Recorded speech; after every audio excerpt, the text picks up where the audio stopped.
$1 billion for their client.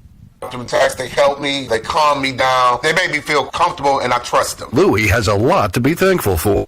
Or the IRS anymore, and I'm able to live a comfortable life, a lot better life. It was because of Optimal Tax. For tax help you can trust, call Optima now for a free consultation. Take it from Louis. If you owe the IRS, don't go it alone. Give Optimal Tax a call.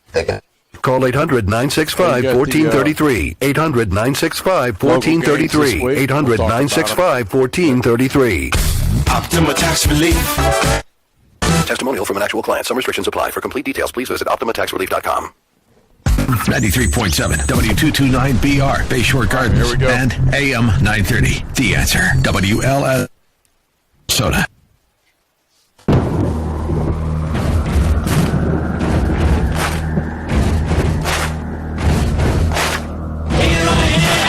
It's picked off by the Canes, and they're going to come the other way to the 30, to the 40. They're bouncing it to the left. He's fighting for the end zone, and he is in for a touchdown.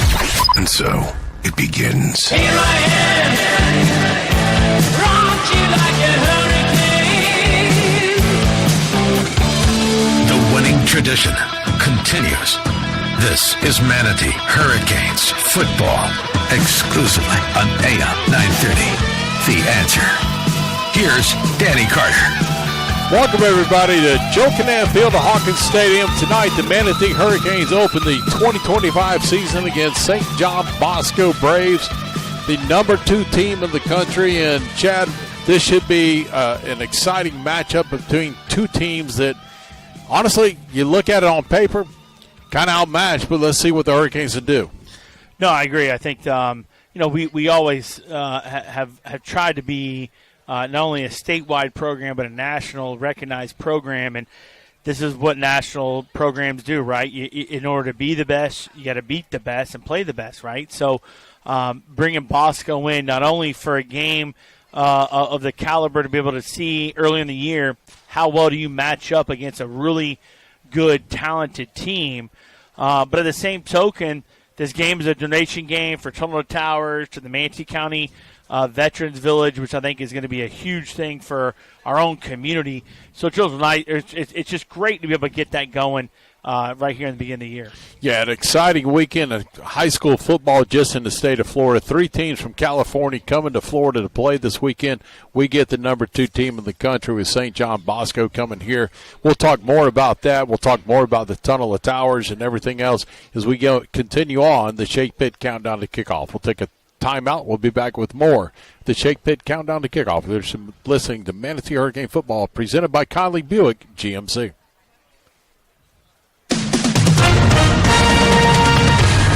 With SRN News, I'm Keith Peters in Washington. Defense Secretary Pete Hegseth has ordered National Guard troops to start carrying firearms while patrolling the streets of Washington for President Trump's law enforcement crackdown. The Defense Department didn't offer any other details Friday about the development or why it's needed. Hegseth referred to it as common sense. A tour bus returning to New York City from Niagara Falls with 52 people crashed and rolled Friday on an interstate highway, killing and injuring multiple passengers, according to police. The bus apparently lost control on Interstate 90 near Pembroke, about 25 miles east of Buffalo. On Wall Street, the Dow up by 846 points. The Nasdaq rose 396. More details at srnnews.com. If you want a company that treats you and your family right, then you must be in Conley Country. Conley Buick GMC in Bradenton is the proud recipient of GMC's Dealer of the Year Award. This rare designation recognizes Conley Buick GMC for over 60 years of exceptional service. So experience the difference for yourself today. Tons of inventory, fair pricing, friendly service. GMC's Dealer of the Year, Conley Buick GMC. We are professional grade on Cortez Road West in Bradenton and at ConleyBuickGMC.com. Welcome to Conley Country. Coastal Orthopedics proudly supports Manatee High School and Hurricanes football. Dr. Dan Lamar, a former Hurricane, is the team's medical director. Dr. Lamar and the staff of experts at Coastal Orthopedics are recognized leaders in sports medicine and wellness technology. With offices in West Bradenton, East Bradenton, and Lakewood Ranch, they're always close by. Details online at coastalorthopedics.com. Coastalorthopedics.com. Coastal Orthopedics, keeping you in the game.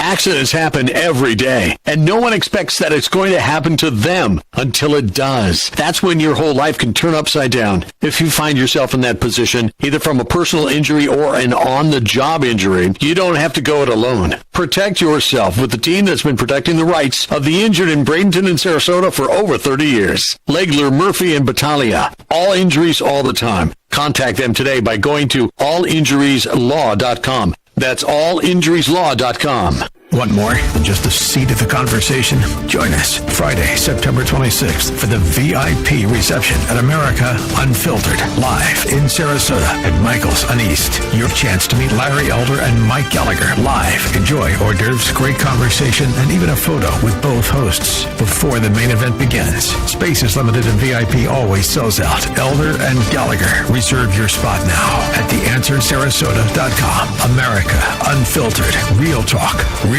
connection. Buy professional-grade AC air filters direct with free shipping. Visit actoday-fl.com/shop. Tonight, expect partly to mostly cloudy skies with a chance of a thunderstorm approaching by dawn. The low will be around 80. Tomorrow, anticipate mostly cloudy conditions, high humidity, and a chance of a thunderstorm lingering into early afternoon. Temperatures will reach a high of 87. Tomorrow night, skies will remain mostly cloudy with the possibility of a late-night thunderstorm in some areas. The low temperature will be about 79. I'm meteorologist Jason Caterina. That's your exclusive AccuWeather forecast on AM 930, The Answer.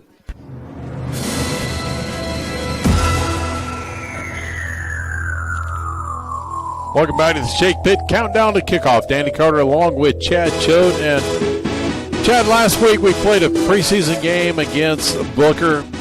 A lot of crazy things took off at the beginning. Rain delay to start with. We started late. Then we had the lights go out at the end of the game. We'll talk a little bit about that. But let's focus more on St. John Bosco because everybody knows, number 2 team in the country. What are they bringing to the table when we come here to play them? Yeah, listen, I think from a talent standpoint, very similar, especially on the perimeter. Some of their secondary guys from last week is what we saw against Booker.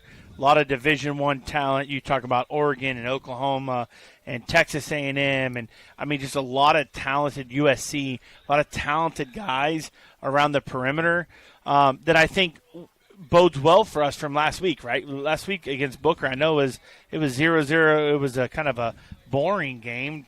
Very. Right? You watch it, it reminds you of the old slugfest way back in the days of the SEC stuff. But I think what bodes well for us is we've seen the talent we're going to see tonight. We saw that last week. We saw we could compete with it, and it was a tight game. A couple of mistakes here and there, and that game is a different story, being 8-0. But with Bosco, extremely well coached. We can see they've got, they brought 100 people, right, today's game. That's all their staff, their coaches, their players. Extremely well coached. They are absolutely detail-oriented. And I think this is what you want. You want to be able to set your schedule in the beginning to see how do we compete with the top-notch talent, not only in the state of Florida, but also the entire country. And we're going to see that tonight with Bosco and some of their guys. Well, this team reminds me a lot of, you go back in the way back when first time Manatee played St. Thomas Aquinas. So they were deep. They were deep in every aspect of the game, first string, second string, everywhere you were looking. I look at them the same type of deal that we're looking at tonight. And I think it's kind of crazy when you look at the fact that they're coming here to play us, and then you look at their biggest rivals, Mater Dei. Mater Dei is the number 1 team in the country. They're going across the state to Fort Lauderdale to play St. Thomas Aquinas. It's funny. They probably should have flown together. I mean, maybe save a dime. I don't know. Everybody flies in one plane. But, no, their biggest rival in California is Mater Dei, which is a national power. I think both of these teams, they're obviously competing for a state championship in California, but they're also competing for national championship, right? With the likes of IMG and St. Thomas Aquinas and American Heritage and Bosco, Don Bosco up in New Jersey, Friendship, blah, blah, blah. And so for us to bring them here and be able to put us on a stage where we can compete against them, I think will bode well for us as we move on throughout the rest of the year, because this will probably be the most talented team, and Booker is up there as well, but this will probably be the most talented team from first step, second step, and on that we play all year. I agree with you. We'll talk more about this game. We'll talk a little bit more about games locally when we come back. More on the Shake Pit Countdown to Kickoff. You're listening to Manatee Hurricane Football, presented by Conley Buick GMC.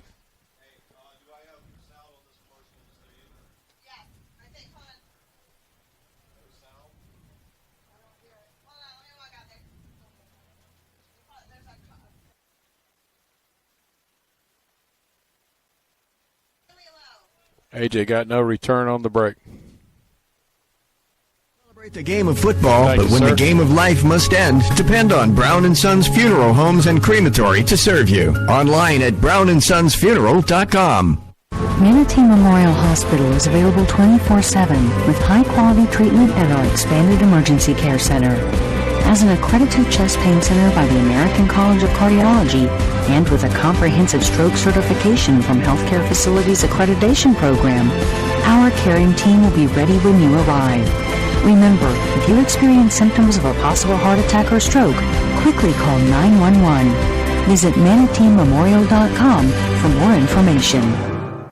Coastline Contractors, serving Anna Maria, Longboat, Bradenton, and Sarasota, are the official construction sponsors of Manatee Hurricane Football. Owner Jack Snyder and his wife Courtney are both MHS grads and proudly call Bradenton their home. Jack's team can handle your building project, whether it's new construction, remodeling, or commercial construction. They specialize in custom builds, attention to detail, and high-end finishes, making the building process personal. Find out more on their website, CoastlineContractorsLLC.com. That's CoastlineContractorsLLC.com.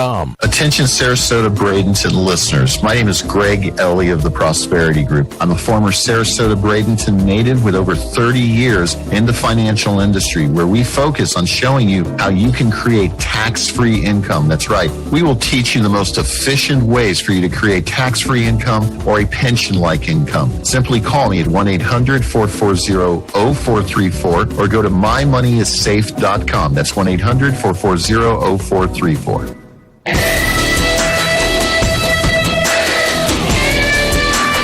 Welcome back to the Shake Pit Countdown to Kickoff. Danny Carter along with Chad Schode. And Chad, we'll talk more and more about this game as we go through the pregame, but let's talk about local games around the area. It's opening week of high school football here in Manatee County and across the state of Florida. We got Palmetto, Southeast, Lakewood Ranch, Parish, all of them getting ready to play football tonight. Yeah, I'll just go straight down Score Stream and just kind of see what's going on. So you got Sarasota Bayshore playing tonight. It's going to be interesting to see Ace Sanders, obviously a Manatee alumni. Got a lot of guys actually from Manatee coaching with him. How does Bayshore, they lost last week in the kind of a shortened game against Southeast. How is their second season under Ace against the Sarasota team? How do they fare? So that's going to be a good one to watch. You got Braden River and Cypress Creek. Cypress Creek coming to Braden River. You've got Venice and Tambay Tech. I think probably great game. The best game yes. outside of us. Probably the best game, and Venice is going to Tambay Tech. We obviously know what Venice does and who they have around, but obviously Tambay Tech is actually a very good football team this year. Got a lot of guys, and that's a 7:30 kickoff. It'll be interesting to see. A lot of returners, so that team is going to be loaded, doubt. It should be a great matchup between the two of them. Absolutely. Yes. You know, going around just, locally again, you've got Riverview, Naples going to Riverview. That'll be an interesting game. Obviously, Naples is a power. We know Naples very well here at Manatee High School. I lost to them my junior and senior year, unfortunately. But always, coach really, really well. And then Palmetto hosting Alonzo. From Tampa, we're very familiar with Alonzo. They were in our district back in 15, 16, 17, that era. And so we'll be able to see, kind of what's there in Lakewood Ranch, Lemon Bay. Lemon Bay and Lakewood Ranch, both those, Lakewood Ranch got to go down to Lemon Bay, a little bit of a drive. But we'll see where those programs stay. And Southeast going to Tampa Robinson tonight. So, a lot of good local games kind of stay in that local area. But I think the biggest one is definitely the Venice Tampa Bay Tech. Venice Tampa Bay Tech all the time. And I love the fact that Venice they've always upgraded their schedule. They do a great job of doing it. They get into it. They play IMG. They do a lot of things that you want to do to make your team better when it comes down to stretch. Yeah, Coach Peacock knows, hey, listen, if we want to compete for a state championship, we've got to play the best to prepare ourselves to make that run in the third, fourth round, and then into the state championship. I think we've kind of emulated that in the past couple of years, especially this year for sure. So I'm excited to see where we are, but also those local teams see where they are as well. All right, we'll take a timeout. We'll come back. We're going to hear from head coach Jaquez Green. You're listening to Manatee Hurricane Shake Pit Countdown to Kickoff. Perkins Chrysler, Jeep, Dodge, Ram, and Mitsubishi in Bradenton is proud to be a sponsor of Manatee Hurricanes football. At the award-winning Perkins Auto Group, you'll get a championship deal on a big selection of new and pre-owned vehicles. And you can browse hundreds right now at Perkins.com. For over 65 years, Perkins has been family-owned and operated with sales and service that can't be beat. Go Hurricanes! From Perkins Chrysler, Jeep, Dodge, Ram, and Mitsubishi in the 2700 block of 1st Street in Bradenton. Former Hurricane Chuck Howard knows what it takes to be on a championship team. Howard Leasing is proud to sponsor the Hurricanes and is ready to champion solutions for your employees' leasing needs. Everything from big business to small business, Howard Leasing covers it all. From payroll processing and workers' comp to human resources and employee benefits. Get on the winning team with Chuck Howard and all the pros at Howard Leasing. Details available online at howardleasing.com. Again, that's howardleasing.com. First Southern Bank is proud to be the banking partner for Manatee Hurricane football because they're a true community bank that understands the importance of supporting the neighborhoods they're proud to serve. Conveniently located at 1825 Manatee Avenue West, you can also find out more about First Southern Bank by visiting their website, fsb-bank.bank. Once again, that's fsb-bank.bank. And let them know you heard about them through Manatee football. Experience for yourself the First Southern Bank difference. And go Canes! Member FDIC insured, equal housing lender. Charlie Kirk. What happens when a society gets too secular? Be very careful what will actually replace it. Alan Jackson. There's never been a more important time to boldly deliver truth. You could win an all-expense-paid trip to the Culture and Christianity Conference September 19th and 20th. And just for registering, you'll receive free Alan Jackson's 30-day devotional, Be Not Afraid, Be Not Discouraged. Visit theanswersarasota.com and enter the keyword truth to enter. That's theanswersarasota.com. Along with Manatee head football coach Jaquez Green, this is Danny Carter. And Coach, last week was the Kickoff Classic. Tonight will be the 2025 season opener against St. John Bosco, and we'll talk about that in a few minutes. But first, let's recap the Kickoff Classic with Booker. And no score at halftime. It was 8-0. The lights went out. It's kind of a different atmosphere. Things were just crazy. We had the rain delay to start with. The lights go out later. I mean, anything that could go wrong, and that one did go wrong. So. Yeah, it was a crazy night. We had rain delay. The game started late. The lights went out at around 11 o'clock. We had a lot of commotion going on in the stands. I thought kids handled it right. Handled it the best they can handle it. We didn't play our best that night, but it was the Kickoff Classic, and hopefully tonight we play a lot better football. Yeah, Coach, let's kind of recap just the defensive side. I thought the defense played extremely well. They were backed up against the wall multiple times and really kind of answered the bell. They have some very talented players in that Booker team. Yeah, we kept them guys without big plays, and they got 3 or 4 Power 5 type receivers and skill guys. The defense played on their backed up on their end of the field the entire night, especially their first half. Did a great job of keeping them out the end zone. They did a great job of keep backing them back up. I thought our young secondary played well. They didn't let the ball get behind them, and they tackled well in open space. Offensively, a little bit of a struggle. Logan Rogers in his first start, still trying to get a feel for the offense at just game speed, a little bit different. The offensive line, to me, and I could be wrong on it, it just appeared Booker was bringing, 7 guys all night long, just kind of trying to apply pressure and fill the holes. We didn't play well up front. We didn't play the way we were supposed to play. when they used great technique. We often turned sideways and gave those guys penetration because they didn't do any type of blitzing that we wasn't aware of. And their linebackers were pretty much undersized, so they shouldn't have had as much penetration as they did. So hopefully we play better tonight, and we give our quarterback time to get the football off. And on that note, you got to wonder, without the offensive line doing well, the running game is just completely negated. Yeah, we couldn't run the ball. We didn't play well. Had no fasting on offense. Receivers didn't run good routes. Running backs lined up on the wrong side a few times. The quarterback throwing off his back foot. I am the guy who calls the offense, so we worked very hard this week at getting that corrected. So tonight, St. John Bosco, the number 2 team in the country, coming in from California.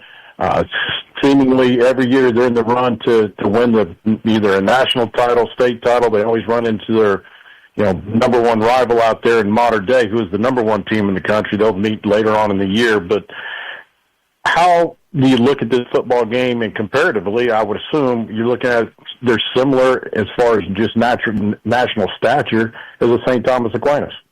Yeah, they're very similar to St. Thomas. They're loaded, with big-time recruits. They have a lot of depth up and down their lineup. They have 4 or 5 defensive backs that can play. They even have guys that are backups that have college offers. So we have to match those guys physically. First, we get that team of that stature. They're going to be good and big up front on the offensive and defensive lines. So you have to be able to match up in that area, and you have to make plays when they present themselves because that's the type of game that you won't be any do-overs. You can't be talking about my bad. You got to make the play when it presents itself. What do you, as far as practice this week, what do you preach to your team in terms of getting better and what you wanted to see corrected from last week? I just want to play a lot better. I want to get some movement in the run game. I want to see the quarterback sit in the pocket and make throws. This is the first game of the season. Win or lose, we still have 9 more games left to play. With this team, we just have to get better as the year goes on and keep progressing into the playoffs, and should be peaking at the right time. I know they arrived to the airport, I think, around 9 o'clock or so and went to the high school on Wednesday morning. I'm assuming they ran through a practice and probably practiced there again on Thursday as well.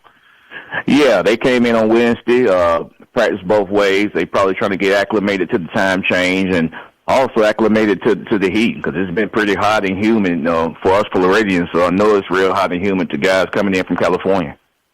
Yeah, I will say I've been hoping that, I know last week the humidity was really ramped up, and I was really hoping that it stays that same way going into the night. I don't see it leaving anytime soon, but I think that plays in our favor a little bit as far as the humidity and trying to get acclimated to it. Yeah, it should be in our favor. No, that's the thing. When I played for Tampa, that was in our favor. When teams came down here to play us, the Buccaneers early this season, they always had a hard time with the heat and kind of wore them down. So that'll be in our favor for it to be hot Friday night against those guys. Well, Coach, let's see if we can't string together some offensive plays and at least just create some confidence in our own players that they can move the football, and I think things will turn out well. Yeah, we've got to create some plays. We got to get the quarterback time to throw the ball down the field and give our receivers a chance to make some plays because last week they never had a chance to make any plays, and our running backs didn't have any room to even get started to run the football. So we've had a great week of practice. Our linemen have practiced a lot better than they did the previous week, so we're looking forward to playing tonight. Well, I'm excited about looking forward to kickoff coming up shortly. Good luck tonight, Coach. Appreciate it. You just heard from head coach Jacquez Green. We'll be back with more of the Shake Pit Countdown to Kickoff. You're listening to Manatee Hurricane Football presented by Conley Buick GMC. If you want a company that treats you and your family right, then you must be in Conley country. Conley Buick GMC in Bradenton is the proud recipient of GMC's Dealer of the Year award. This rare designation recognizes Conley Buick GMC Run for breaks 4 and 5 right here. Self today. Gotcha. Inventory, fair pricing, friendly service. GMC's Dealer of the Year, Conley Buick GMC. We are professional grade on Cortez Road West in Bradenton and at ConleyBuickGMC.com. Welcome to Conley Country. Coastal Orthopedics proudly supports Manatee High School and Hurricanes football. Dr. Dan Lamar, a former Hurricane, is the team's medical director. Dr. Lamar and the staff of experts at Coastal Orthopedics are recognized leaders in sports medicine and wellness technology. With offices in West Bradenton, East Bradenton, and Lakewood Ranch, they're always close by. Details online at coastalorthopedics.com. coastalorthopedics.com. Coastal Orthopedics, keeping you in the game. Bose Imaging Centers are dedicated to bringing you the best quality radiology imaging available today. With locations in the heart of both Bradenton and Sarasota, Bose Imaging Centers are close to all major medical centers, and the over 4 generations of the Bose family healthcare experience will ensure you a comfortable and professional visit. Bose Imaging Centers, where quality and customer service are the standard. Online at boseimagingcenter.com. These are the men you trust. Mike Gallagher and Larry Elder. Every day they speak the truth. Nothing held back. Call it Unfiltered. Join us for America Unfiltered, a powerful night of insight and bold conversation with Larry Elder and Mike Gallagher. Live in Sarasota, Friday, September 26th at Michael's on East. It's not a rally. It's a fireside-style evening you'll never forget. Tickets are available now, but they won't last. Visit theanswersarasota.com to reserve yours today. Go Canes! Brown & Sons Funeral Homes and Crematory wish Manatee High School the best of luck this season. Brown & Sons have been your Manatee neighbor for half a century, with 3 generations of service and caring professionals to guide your family through these difficult times. Featuring Trust 100 pre-planning to handle all your local and long-distance needs. Celebrate the game of football, but when the game of life must end, depend on Brown & Sons Funeral Homes and Crematory to serve you. Online at brownandsonsfuneral.com. Accidents happen every day, and no one expects that it's going to happen to them until it does. That's when your whole life can turn upside down. If you find yourself in that position, either from a personal injury or an on-the-job injury, you don't have to go it alone. Protect yourself with the team that's been protecting the rights of the injured in Bradenton and Sarasota for over 30 years. Legler, Murphy, and Battaglia. All injuries all the time. Contact them today by going to allinjurieslaw.com. That's allinjurieslaw.com. They say life is better on the water, where the only measure of time is the disappearing tide and the sound of fishermen returning from a long day's work. That's where you'll find Swordfish Grill, nestled along the quiet Gulf Coast in Florida's oldest fishing village. This is a place to relax, to unwind, and enjoy freshly caught seafood. They say life's better on the water. We couldn't agree more. Swordfish Grill and Tiki Bar, located in Cortez, Florida's oldest fishing village. Want more than just a seat at the conversation? Join us Friday, September 26th for the VIP reception at America Unfiltered, live in Sarasota at Michael's on East. Your chance to meet Larry Elder and Mike Gallagher live. Enjoy hors d'oeuvres, great conversation, and even a photo with both hosts before the main event begins. Space is limited and VIP always sells out. Elder and Gallagher. Reserve your spot now at theanswersarasota.com. America Unfiltered. Real talk. Real connection.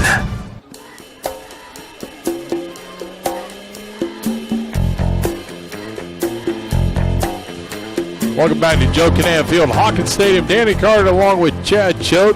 Both teams got their captains out on the field for the coin toss right now. And Chad, we're just moments away from the opening kickoff. Jeff Phillips, our referee tonight, he's been around here for a long, long time, and we saw the coin toss go, and St. John Bosco won the toss. They deferred to the second half, so the Hurricanes will go on offense first. I like it. Let's go to offense back. Obviously, we did not have the greatest of offense performance last week, and I think we had a really good week of practice talking to Coach, talking to some of the other coaches, and I think the Dolphins should be hungry to come out and say, hey, this last week was not us, and we're better than that, and so I'm excited to get the offense on the field. Well, I like the fact that just going on the offensive side, you got to change things up from last week, but I also noticed watching film, their kicker, he has the ability to put it in the end zone all the time, but he doesn't do it all the time. So we'll have 2 great return guys back there, maybe set the field position somewhere beyond the 30-yard line to get things going. It's funny, talking to Coach this week in the podcast, he's like, last year we had like 6 or 7 guys who could be returners. This year it's a little more limited group of guys who are your returners, because we do have some younger guys, no doubt. So it's really finding the right returners, who's willing to really, especially on punt return, right? Who's willing to see those guys, going down, coming at you, be able to field a catch and be able to make a move. And I agree with you. If you can kick it to some of our athletes in the kickoff return game, we do a great job in special teams. So let's see what we can do. Ultimately, again, you said Tunnel of Towers this game is about, and both teams got the flag from the United States, and they're going to carry it out coming out. Out comes St. John Bosco. We'll wait for the Hurricanes. They line up against the goal line back there, allowing St. John Bosco to come out, and then the Hurricanes will make their entrance coming in. I think ultimately what you need to do in this football game is just find a little bit of rhythm. We had no rhythm last week. You got to find something offensively to make things happen. Defense played absolutely outstanding. Defense played great, and especially for a lot of young guys in the secondary and at the defensive line from losing a lot of guys from last year. What I like to see on offense is, and we talked to some of the coaches this week, is let's just get Logan Rogers, our new quarterback. Let's get him into the game, right? Do some short yardage passes, whether it be some wide receiver screens behind line of scrimmage, whether it be some 5-yard curls or some easy slants to get him acclimated into the game. And then let's work some of the deep ball. I didn't think we did that at all last week. We did nothing from the behind the line of scrimmage to help him out to no intermediate gain routes, some confidence. And they were bringing 6, 7, 8 guys at us to stop the run, no doubt, last week. So I'm sure Bosco has seen that film and said, hey, look, we may do the same, and let's man up. Let's do some easy throws, get Logan going, and then go from there. Yeah, get the ball on the outside, let your playmakers make plays, and that way it can at least get them off the line of scrimmage a little bit, start to, accept what you're doing. I look for a big night out of Brendan Gunner. I think he had a good night last week when we played. He does some good stuff coming out of there. I just believe him as a tight end is a huge factor in this football game. We saw last year with Farrakhan Shannon doing some really big things from a tight end standpoint. I think when you have an athletic tight end, it can really stretch the defense a little bit. You got some mismatches, and I think Brennan can do the same thing, very similar to what Farrakhan Shannon can do. So that'll be interesting to see what we do this week. And I also believe that I think you got to find a way to get the ball into Jaquan Williams' hands because he's electrifying. Oh, he's a playmaker on offense from the perimeter standpoint. I think he's we saw in the spring some big plays, explosive plays from him. I agree. You got to get the ball in his hands, no matter how you do it. I don't care if he comes in motion, you toss it to him, you throw it to him. You got to get the ball in his hands. All right, we're ready for kickoff. The Hurricanes in the traditional red helmets, red tops, red pants. It'll be the St. John Bosco Braves, all white helmets, tops, and pants as well. Back deep for the Hurricanes will be number 4, Zaire Green on the near side. On the far side will be Keith Smith.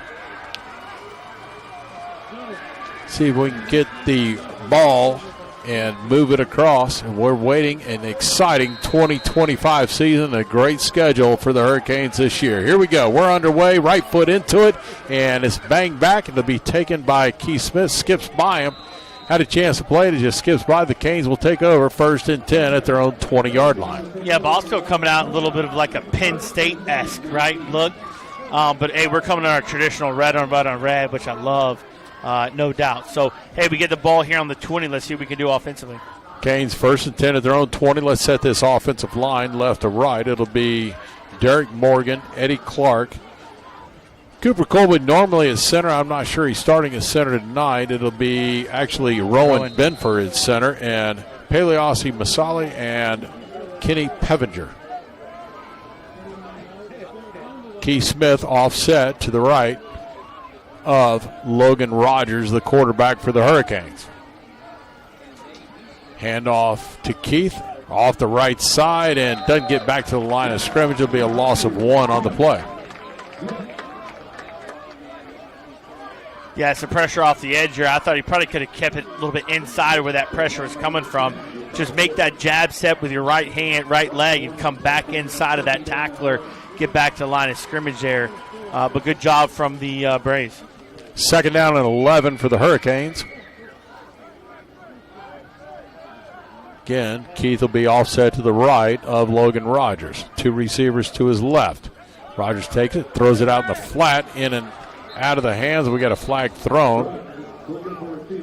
Late flag thrown in there. Intended receiver Elijah Christian. It's kind of right through his hands, right? Yeah. You can't expect the ball any really better than that. It's kind of right there inside of Elijah's hands. If he catches that, he's probably a 5-6 yard gain.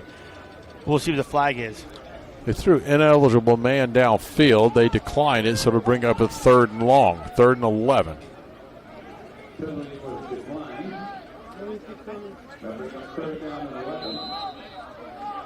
See if the Hurricanes can settle in offensively right here. Rogers gets a call from Coach Green, comes back to the huddle. But I like the start there, just a short little hitch route there from Elijah, and Logan just kind of getting comfortable. He does hit him. You just got to catch the ball. This time they'll go 3 receivers left and 1 to the right. Logan takes a snap, drops, he's pumped, and he's going to step up in the pocket. He's going to go down on a sack around the 12-yard line. Be 3 and out for the Hurricanes to bring on the punting unit. Yeah, it looked like it's going to be a wide receiver, a running back screen to the right-hand side. It was kind of covered there, and that's something Logan's got to be used to. Hey, if it's covered, let's just dump it and throw it away. Don't take the loss of extra 4, 5, 8 yards, which is what he did. Carter Urice on to punt for the Hurricanes. Back deep for the Braves will be number 14. Try to find him roster real quick. Darren Tubbs. And it's a short kick and goes out of bounds, and it might have been about a 7-yard punt. Yeah, got a flag thrown in the backfield. I don't know if they roughed him. We'll see what the call is. Waiting for the call from the official. Is it running into, or is it rough? We'll see. Personal foul, roughing the kicker. This will be a 15-yard penalty. It's automatic so first they'll down. march it down. An automatic first down. The Canes offense will come back on the football field. 10:32 to go in the first quarter. Special teams, right? I actually talked with both coaches this week. Said about the special teams, right? That you see a lot of big momentum plays happen from special teams, whether it be returning, but you don't really expect it from a penalty like that. But we'll take it. Gives us a first down. Let's keep going. Canes will start at their own 26-yard line. Let's see if Logan just get comfortable. Just find some confidence builders and make it go. Keith Smith offset to the right side of quarterback Logan Rogers. He's got 2 receivers right, 2 to the left. Takes the snap, drops, under pressure. He's going to go deep, looking for a receiver, and nobody there. Intended receiver was Dante Prince. Dante Prince was covered very well on the outside right there, but that ball was thrown about a yard out of bounds. But only one guy can get to it, his own receiver. Yeah, no, not a terrible throw. On those deep throws, you want to make sure the only person that can catch is your guy, right? But I think what's going to help Logan is a run game, right? We got to establish some kind of a run game to get him acclimated into it. Bring up 2nd down and 10. This time we'll go 2 receivers left, 1 to the right. Rogers takes a snap, gives off to Keith Smith, trying to get across the 25 to the 30, and gets out across the 36-yard line. It is enough for the first down. 10-yard pickup, first down Hurricanes. Yeah, good run there from Keith. Evading the guy, I thought it was a really good read from Logan, a little bit of read zone there. Good job from Keith to evade that first tackle, spin, get upfield a little bit. So good job there, a little 10-yard gain. That's what I think Logan needs. He needs to, let's establish a run game, move the ball a little bit so it's not all on his shoulders to throw the ball. 1st and 10, Hurricanes at their own 36-yard line. 2 receivers either side bring Keith Smith in motion. Empty backfield. Rogers steps, fires in the flat, wide open. Jaquan Williams, and he's driving forward, still can't pull him down, and Jaquan finally stopped around the 41-yard line, but a 5-yard pickup on the play. Bring up 2nd down and 5. Yeah, listen, hey, we'll take 5-yard gains every time, right? 5, 5, 5, you go, right? The most physical receiver we have on the staff right there is Jaquan Williams. You get it to him in open space, he'll run a guy over, he'll sidestep him. He has the speed to beat him. I think he may be, from a physical standpoint, one of the most physical receivers we've had in a long, long time. Second down and 5. This time we'll bunch set, 4 receivers to the left. Jaquan wide open on the right side. Single set. Quick step. Logan steps up on his own, try to go, and he loses a yard on it. Only gets to the 30-yard line. Split everybody open, but a good job by the defense filling the holes. I think he had a lane originally. I think he just kind of slow played that just a little too long. I think he had a lane to be able to run. They were only a 3-man front, dropping guys back. So I like the call from an offensive standpoint. Just see a little bit quicker from Logan and attack it. Brings up 3rd down and 6. We'll go again. 4 receivers to the left, 1 to the right. Middle of the field should be wide open. Jaquan, single coverage, top side. Nice post up top. And we moved early by the left guard. That'll back it up 5.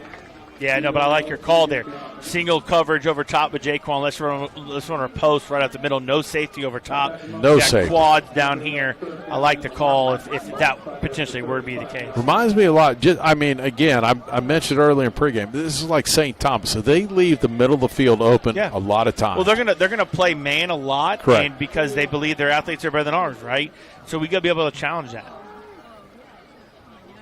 You give Jaquan, he gets a beat on the guy going to the center, there's no stopping him.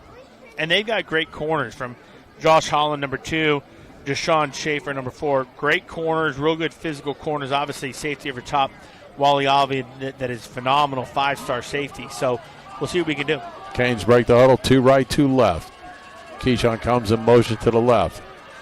Thrown underneath to Jaquan. Nope, underneath. It wasn't Jaquan on the reception. It's Dante Prince, and nowhere to go. A loss on the play, and that'll bring the punting unit on for the Hurricanes. Yeah, I think we missed a block out there. It should have been a wide receiver screen. I think we missed a block on the corner, and that's why the corner got up so quick.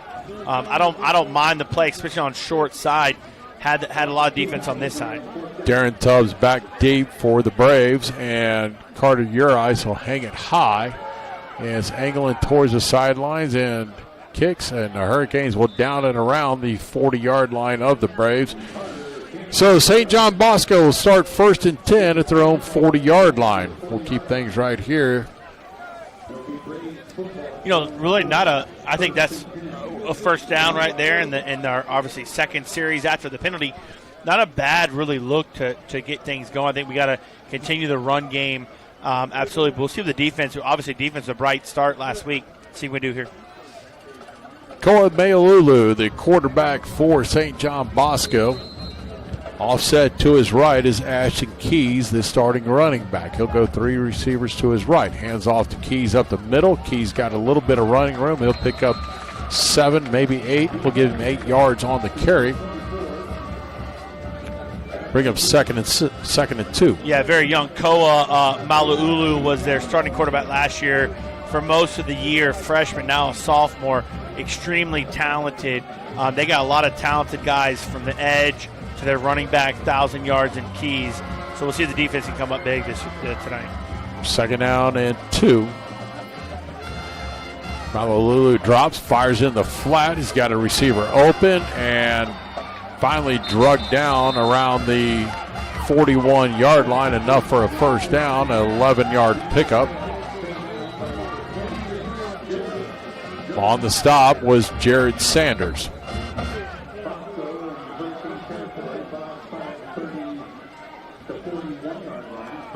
First and 10 Braves. Their first possession, 6:27 to go in the first quarter. Hand off the Keys up the middle. Missed the open. Had a tackle right there, but he was there to get him and missed him. Trevor Weathersby and right Davion Bryant on the stop. Yeah, Weathersby was right there to be able to. You just got to control yourself a little more when you're on block, and that could have been a tackle for loss. Second down and 6 for the Braves. Back to the line of scrimmage quickly. They play high, fast-paced offense right here.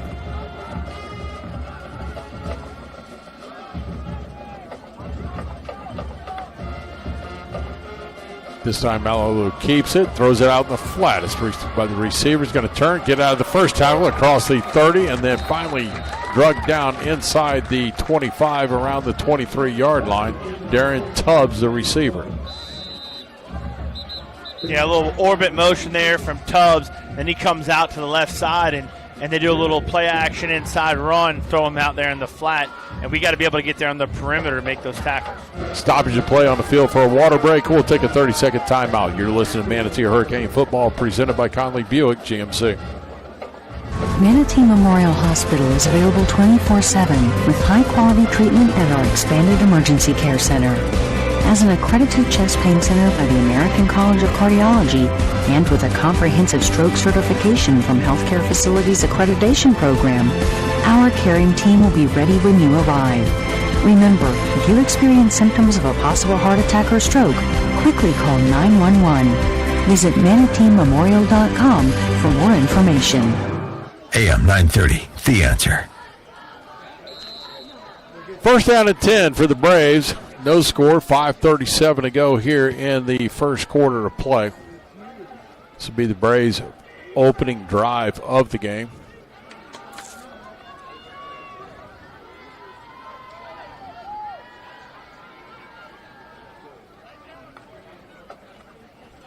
Handoff inside and gets another missed tackle. He's going to drive forward for 10 up to 12 yards. We'll give him 13 on the carry.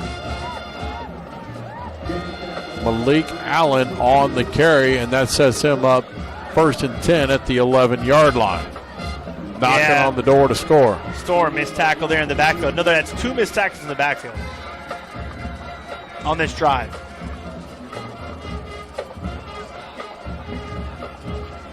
Which means we're there. We just got to complete the play. You know what I mean?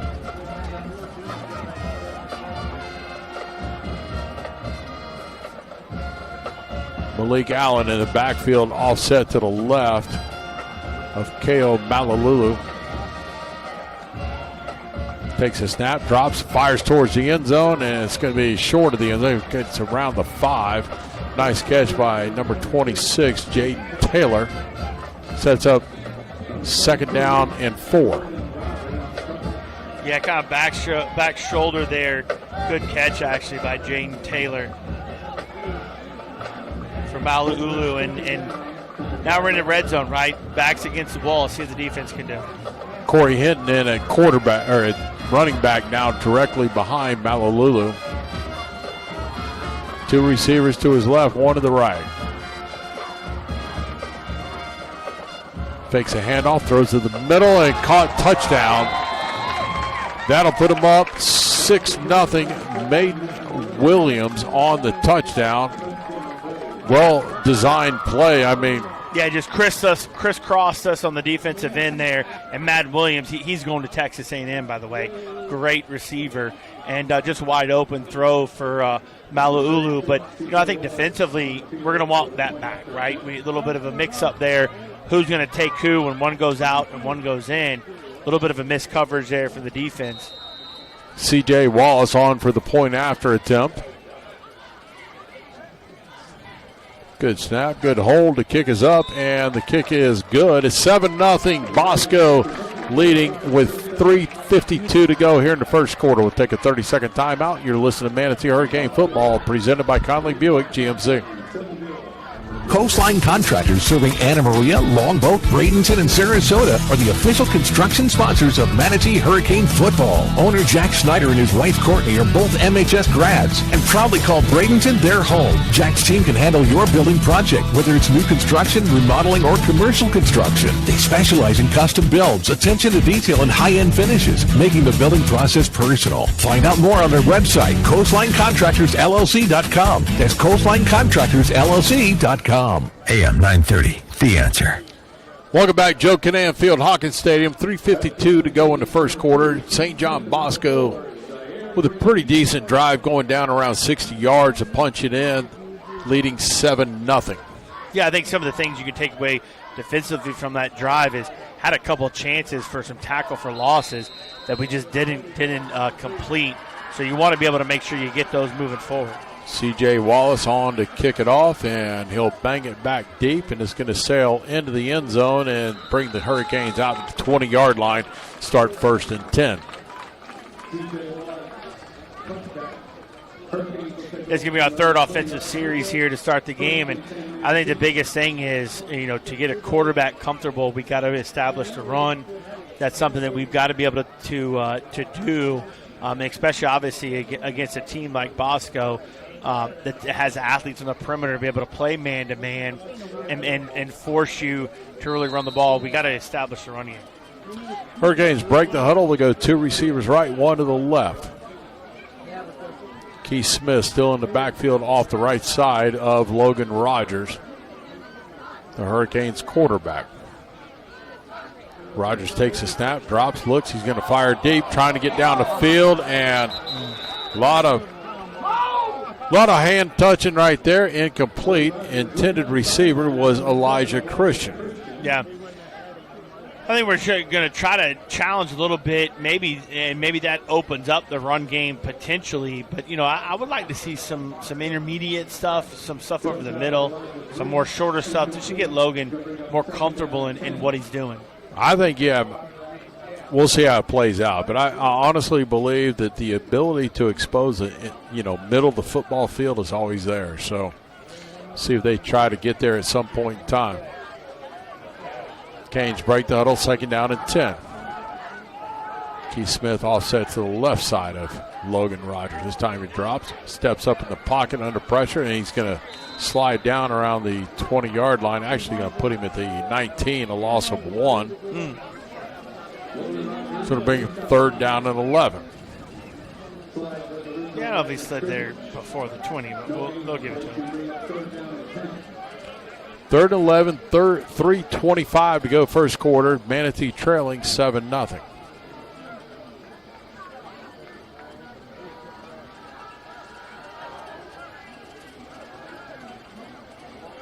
This time they break the huddle. 2 receivers right, 1 to the left.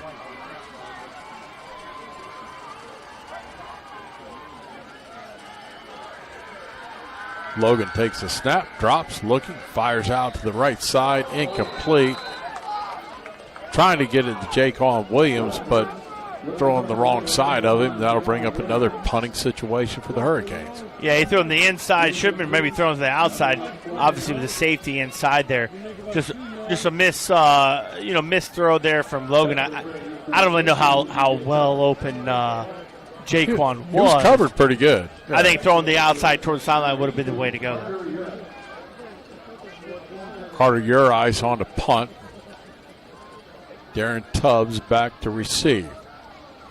Urice gets the punt off. Better punt. Goes out of bounds. Let's see where they officially mark it. Right on midfield. So they'll start at midfield, 1st and 10, 2:49 to go, first quarter. Canes trailing 7-0.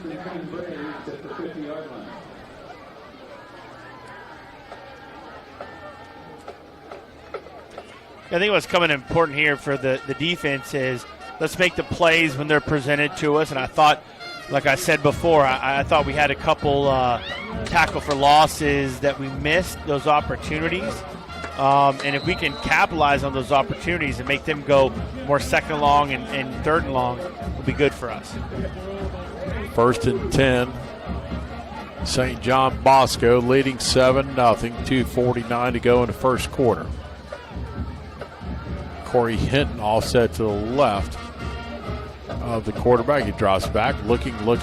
Got plenty of time. He's going to fire it deep. He's got a man down there, and it's going to be caught right around the 6-yard line. And that ball just hung up forever. It should have had a chance to haul it on in. Maiden Williams, who caught the touchdown pass, was right there to pull it down. It'll set 1st down and goal for the Braves. No, that was a jump ball, and Jordan Lowry's right there with him and just doesn't kind of make a play on the ball. That was just kind of a high sail jump ball, and their guy made a play and we didn't.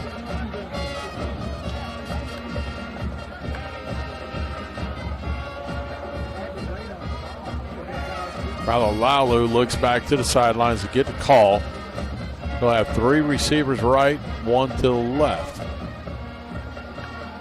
Takes a snap, hands off inside. It's going to be number 22, Corey Hinton, on the carry. He'll pick up positive yards, gets down around the 2-yard line.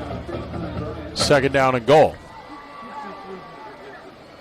Yeah, obviously, as you get closer to the end zone, everything's a little bit compressed here. Let's see if physically can we handle their big offensive line from Bosco defensively and stop the run. Hinton will set up directly behind Malalalu. Single receivers either side. Hand off to Hinton. He's hitting the backfield. He's going to be drugged down. No gain on the play. On the stop to Sante Carr. Got in the backfield, hit him immediately, and drug him down. Yeah, good job there from Carr. Beating the block and making sure he wraps up and finishes that play on Hinton. Brings up a big third down here for the defense. See if we can stop them on a goal line stand. Would be huge. Brings up 3rd and goal, and this time they're going to go 3 receivers left. Yeah, a little bunch of formation. I could see them throwing it up in the air to Madden Williams. Wouldn't be surprised if the quarterback keeps it himself right here. Quickly drops, fires towards the end zone. Good defense right there. Great job of sealing him off. The intended receiver was Madden Williams. Forming that bunch formation. A lot of misdirection to those underneath in that triangle formation. Madden's up top, running a little corner route right to the pylon. Good job defensively. Secondary looks like that was Sanders over there, Jared Sanders. So good job defense. Bend but don't break. I thought we gave up the big pass, and Lowry's there to maybe defend that. But good job from the defense. C.J. Wallace on for the field goal attempt. It'll be a 20-yard attempt. Let's go out there and block it. Ball set right in the middle of the field.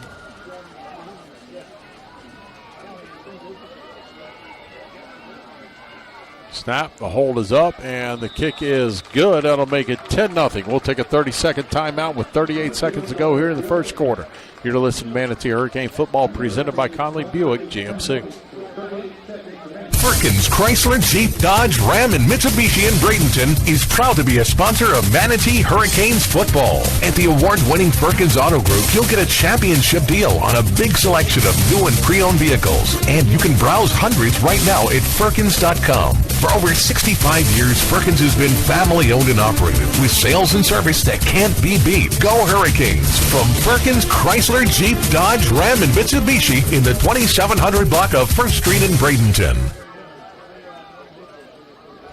Welcome back, Joe Kinnan Field, Hawkins Stadium. 38 seconds to go here in the first quarter. St. John Bosco leading 10-0. Back deep for the Hurricanes, Keith Smith. On the near side will be Sean Wilson. I think the last drive, hold them to a field goal. That's a win defensively. And a big explosive play for 40-some yards on the pass play. It's kind of a floater from Mala'ulu, and I think we could have been there to make a play. Great job for the defense stopping them there on goal line. Here's a kick. It's a low liner. It's going to bounce and be taken by Keith Smith at the 7. He's across the 20, the 25, and still on his feet. Gets all the way out. Ball came loose. They're calling him down. They did signal him down around the 33-yard line, so good return by Keith Smith. And the Hurricanes have decent field position to start with 29 seconds to go in the first quarter. I was about to say, it's the first real field that we could do on kick return. I think, special teams could be big tonight to be able to obviously get us in a better field position, but so maybe some explosive plays that switch the momentum a little bit to our side. So good return there from Keith. Let's see what the offense can do. I like to go back to that bunch set with 4 on one side and just let Jaquan go. I mean, I if you're going to throw anyway, they're going to bunch set it to the right side this time. 3 receivers to the left, 1 to the right. Just got to find some running room right here. I've yet to see Caden White. Hand off inside is going to be Keith Smith tripped up before he get back to the line of scrimmage. And no running room yet again. He'll get it right back to the line of scrimmage. No gain on the play. Yeah, big number 45, Koho Holani there with the play, and just no real running room for the Hurricanes, and we got to be able to make sure we establish a line of scrimmage to kind of give any kind of hope of a run play. Well, that's the end of the first quarter. Canes trailing 10-0. We'll take a timeout. We'll be back with second quarter action. You'll listen to Manatee Hurricane Football presented by Conley Buick GMC. First Southern Bank is proud to be the banking partner for Manatee Hurricane Football because they're a true community bank that understands the importance of supporting the neighborhoods they're proud to serve. Conveniently located at 1825 Manatee Avenue West, you can also find out more about First Southern Bank by visiting their website, fsb-bank.bank. Once again, that's fsb-bank.bank. And let them know you heard about them through Manatee Football. Experience for yourself the First Southern Bank difference. And go Canes! Member FDIC insured, equal housing lender. Go Canes! Brown & Sons Funeral Homes and Crematory wish Manatee High School the best of luck this season. Brown & Sons have been your Manatee neighbor for half a century with 3 generations of service and caring professionals to guide your family through these difficult times. Featuring Trust 100 pre-planning to handle all your local and long-distance needs. Celebrate the game of football, but when the game of life must end, depend on Brown & Sons Funeral Homes and Crematory to serve you. Line at brownandsonsfuneral.com. At the end of one quarter, the Hurricanes trail 10-0. Start second quarter, the Canes will be at their own 33-yard line, second down and 10. Come back on the field, 2 receivers left, 1 to the right. Caden White, it appears to be in the backfield. Hand off to Caden. He's got nowhere to go immediately. Gets out of the first. We got a late flag thrown. Yeah, I don't know if that's going to be. I don't think it looked like it was initially going to be a face mask on the tackle, but it didn't happen. I don't think it was a face mask. I was going to be holding back here on a wide receiver or not. Wait and see what the call is here. They did call it. And I don't know if it was on the tackle or not. Personal foul, face mask. I didn't think his hand grabbed, to be quite honest with you. I thought it was really close. It looked like it. I don't think he really grabbed it, but hey, listen, we're all the way up here. Who knows? March off 15, put the ball at the Hurricanes' 49-yard line, first and 10. 11:31 to go here in the first half. Manatee trailing 10-0. Caden White will be set directly behind Logan Rogers. Rogers takes the snap, hands off to Caden off the left side, nowhere to go. Defensive line blew that up and a loss of 2 on the play. I look at it like that. So that was not a zone read. Quarterback was not going to take that. But obviously their defensive end right there, who's going, by the way, number 41, Dutch Horace, is going to Oregon, right? He is attacking and screaming down line of scrimmage. At this point, hopefully our offensive coach is looking at like, hey, he's really aggressive down line of scrimmage.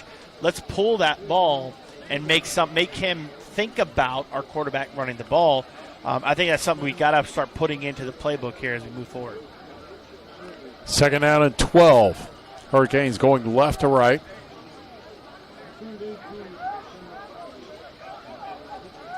Caden White offside to the right of quarterback Logan Rogers. Rogers takes a snap, drops, and he's immediately manhandled in the backside, a loss of 6 on the play. Yeah, nowhere really to go there. Big number 53, Lance Olivinos on the sack there. He had no chance to even set up. He got the snap, and it was right there in his face. So offensive line, where we thought we had a lot of guys returning, just got to continue to evolve, and we've got to be able to get better on the offensive line.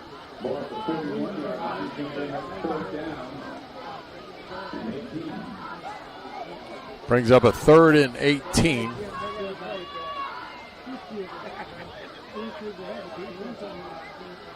Two receivers left, 1 to the right. Rogers takes a snap. He'll hand off to Caden White underneath. He'll fight forward for a couple of yards. He'll give him 3 on the carry, gets it out to the 45, and that'll bring on the punting unit for the Hurricanes. 9:20 to go here in the first half. Manatee trailing 10-0. Again, it kind of seems like we get some stuff going and we kind of stall a little bit offensively, but the quarterback's never going to be able to complete passes if you don't give him time. Running back's never going to find anything if you don't give him seams to run. Fessler on a punt, and he hits it, and it's going to land around the 30. Takes a backspin and comes back to the 32-yard line where it's finally down. And the St. John Bosco Braves will start 1st and 10 at their own 32-yard line. 8:59 to go in the first half of play. It's one of those golf shots where you don't want to have it a check up and come back, right? You want to hit it and run with it.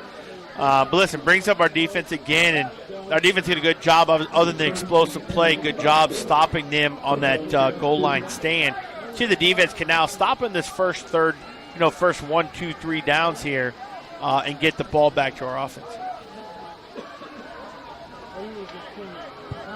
Brody Scheinberg now in at quarterback for the Braves. He takes a snap, drops, looking. He'll step up and he'll run it himself and finally go down around the 37-yard line, a 5-yard pickup. So set up 2nd and 5. Talking to Coach Negro this week, he talked about obviously Koa Malulu was a guy last year, but Brody is a guy that they believe can come in and play, and they're going to play him, obviously, as we see. So we've got to get pressure on a guy who's never played a lot. He was hurt last year. Ashton Keys in the backfield, set off to his right. He'll pump it, throw it underneath. It's going to be caught. Carter Robinson on the stop right there. A 2-yard pickup on the play. Going to be Daniel Odom on the reception.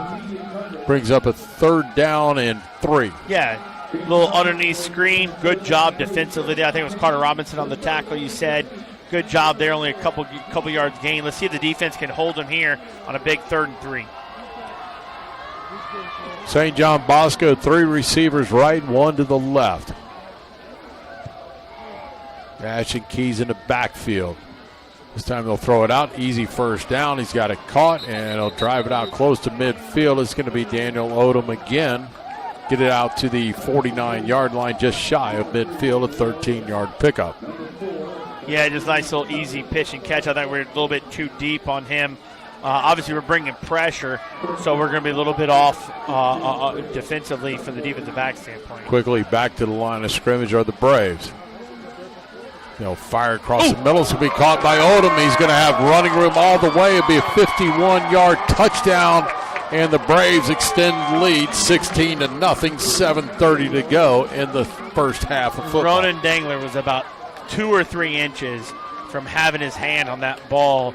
Very, very close. A little quick slant there from Odom. Obviously, Scheinball, connecting with him, but we were right there almost in place to make that play. I like the play call, though, because it's a quick slant. You get it to your playmaker and make things happen. We dropped back trying to cover it out.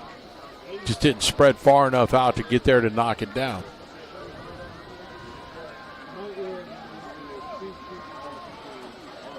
C.J. Wallace on for the point after to extend the lead to 17-0.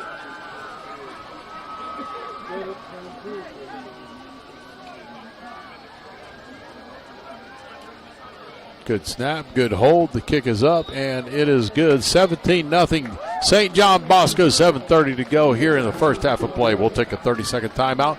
You're listening to Manatee Hurricane Football, presented by Conley Buick GMC. Bose Imaging Centers are dedicated to bringing you the best quality radiology imaging available today. With locations in the heart of both Bradenton and Sarasota, Bose Imaging Centers are close to all major medical centers, and the over 4 generations of the Bose family healthcare experience will ensure you a comfortable and professional visit.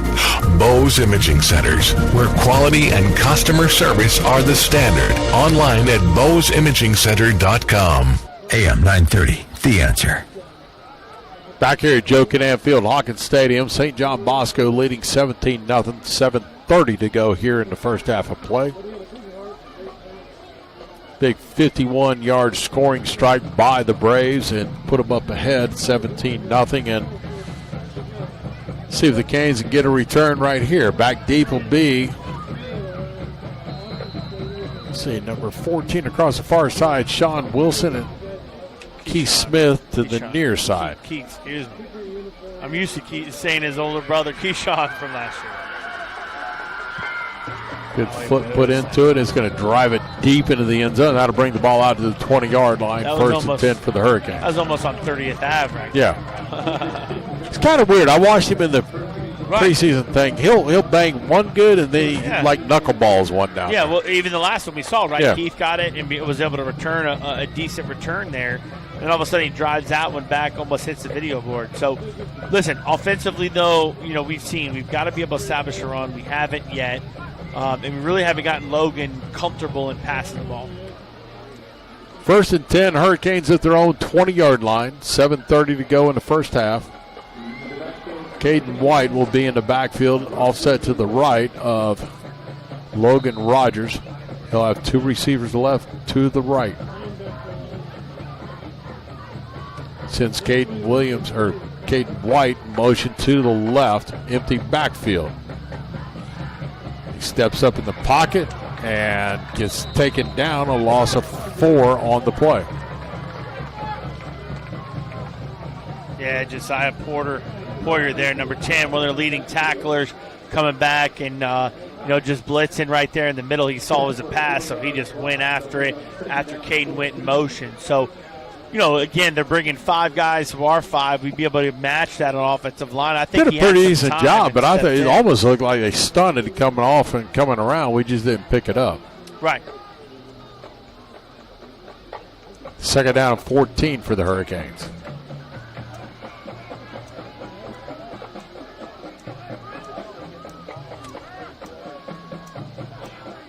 Logan Rogers looks over the defense, takes a snap, drops under pressure. He's going to fire it out, looking for Gunter, and off his fingertips. And even if he catches, he's going to get the 5-4 back. But I think going some of those shorter intermediate routes like that will make the defense have to start guarding some of that. But those you got to complete it when right off his hand. I mean, you got to be able to complete those to be able to move a drive. I mean, that's something that, you gain that 4 or 5 yards. Now you're down to 3rd and 10 instead of 3rd and 14. You got to be able to complete those passes. 6:36 to go here in the first half of play. 17-0, Bosco leading. Canes trying to find something just to. First downs really have come based on penalties, really. We've only got 1 first down moving it offensively. A delay of game will back them up another 5. So now it's going to be 3rd down and 19, and don't have too many plays in the playbook on 3rd and 19. No, we're looking at let's get this. Let's get some positive yards. Get as many yards back as we possibly can is what I do here in offense. Or do you say safe? I wouldn't be surprised to stay safe and hand it off. Draws back under pressure. Look, he's going to fire across the middle, in and out of the hands of Jaquan Williams. I think if he catches that, he's got some green grass. He's got some green grass to go for a little bit. But incomplete. Bring up 4th down in a punting situation for the Hurricanes. 6:31 to go in the first half, trailing 17-0.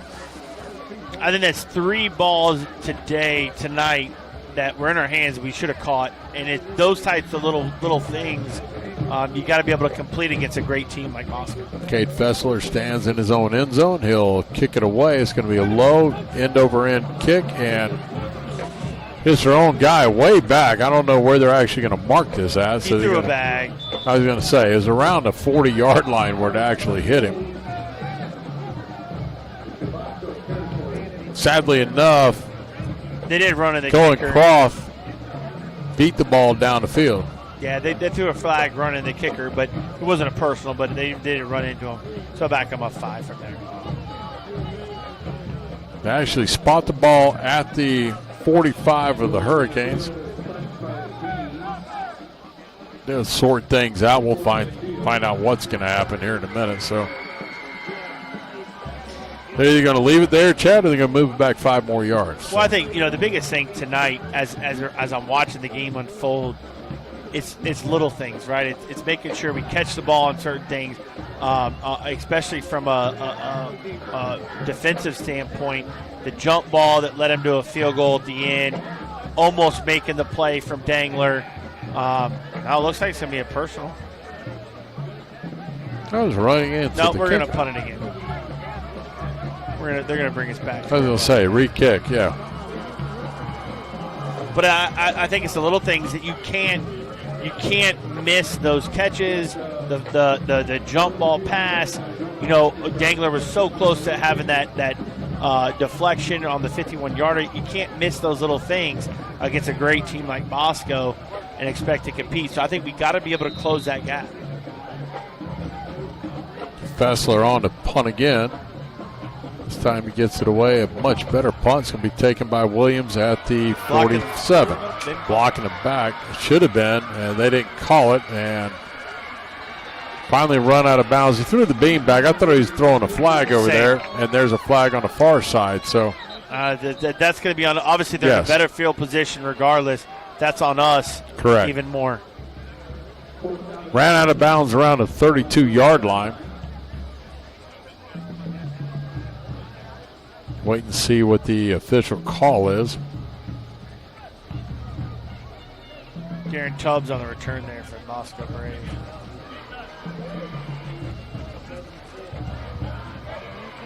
Wait and see what the head official, Jeff Phillips, tells us right here.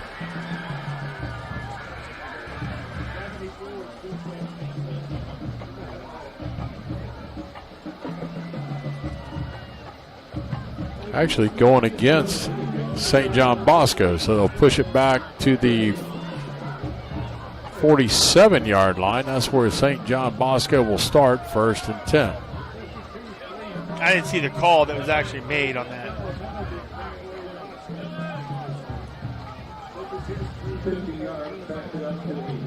We got a water break on the field. We'll take a 30-second timeout as well. Canes trailing 17-0, 6:05 to go here in the first half. You're listening to Manatee Hurricane Football presented by Conley Buick GMC.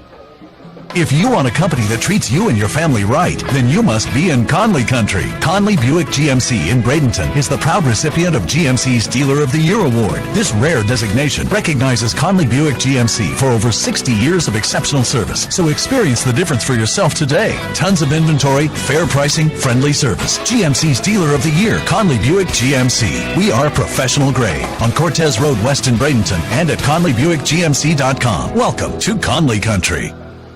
AM 930, The Answer. 6:05 to go here in the first half of play. Manatee trailing 17-0. St. John Bosco has the ball at the Hurricanes' 47-yard line, 1st down and 10.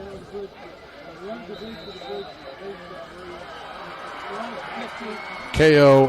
Malalulu, the quarterback, empty backfield. Takes the snap, drops, looking to his left, pulls it down. He'll take off on his own, and he'll run it forward for about 9 yards. Almost 9.5. It'd be just a little bit short of the first down, 2nd down and shy. I thought maybe a little bit of holding right there in the middle, but didn't call. But a good play call there. Empty the backfield, letting Koa do his thing. Athletic sophomore quarterback, no doubt, for Bosco.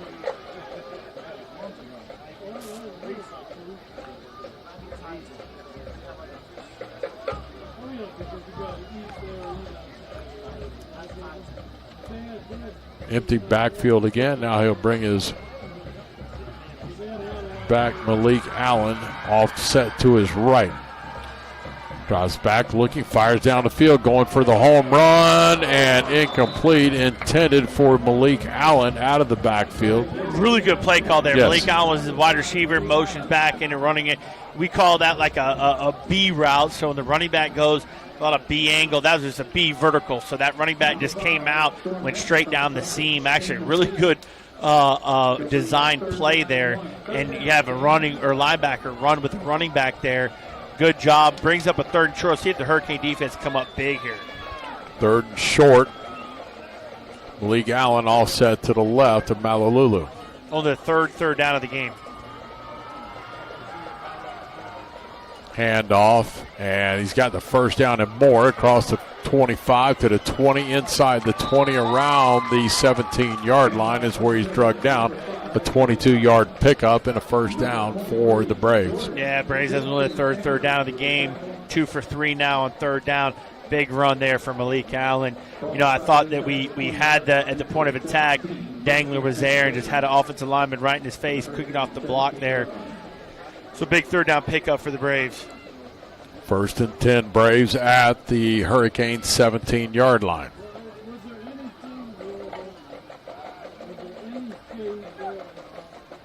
Handoff again, interior, and got lit up. That's going to be Storm Hensley who finishes him off. And wrapped up by Dangler at the lower half, and Hensley finished him off. No gain on the play, brings up 2nd and 10. One of the best defensive plays we had of the night so far. All of our best plays brought to you by Richardson Stanton Roofing. TFL, right? Tackle for loss. I thought we missed out on 2 of those in prior drives. Good job there from Storm, and also Dangler finishing off there. Malik Allen in the backfield, offset of Malululu.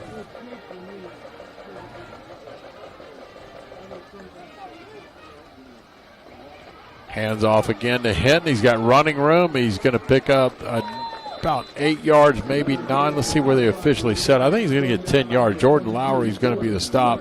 It is. It'll be set up a 1st and goal for the Braves at the Hurricane 7-yard line. Yeah, right at the mark of the 10-yard down. I thought Lowry did a good job being there. Just should have compressed a little bit more, sucked the air out between you and Malik Allen a little bit faster. I think he makes that play with only about a 6 or 7 yard gain. Allen checks out. Hinton checks in at the backfield.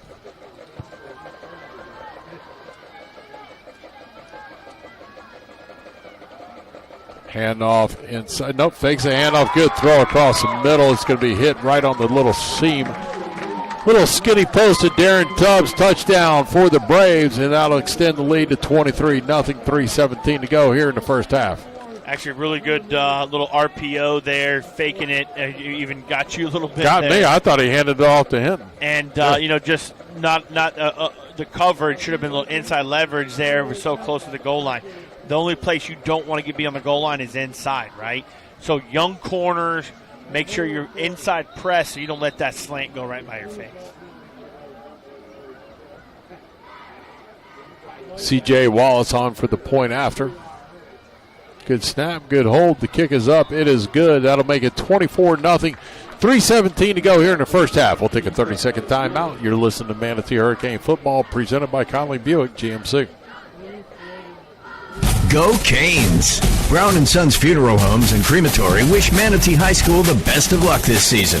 Brown & Sons have been your Manatee neighbor for half a century with 3 generations of service and caring professionals to guide your family through these difficult times. Featuring Trust 100 pre-planning to handle all your local and long-distance needs. Celebrate the game of football, but when the game of life must end, depend on Brown & Sons Funeral Homes and Crematory to serve you. Online at brownandsonsfuneral.com. AM 930, The Answer.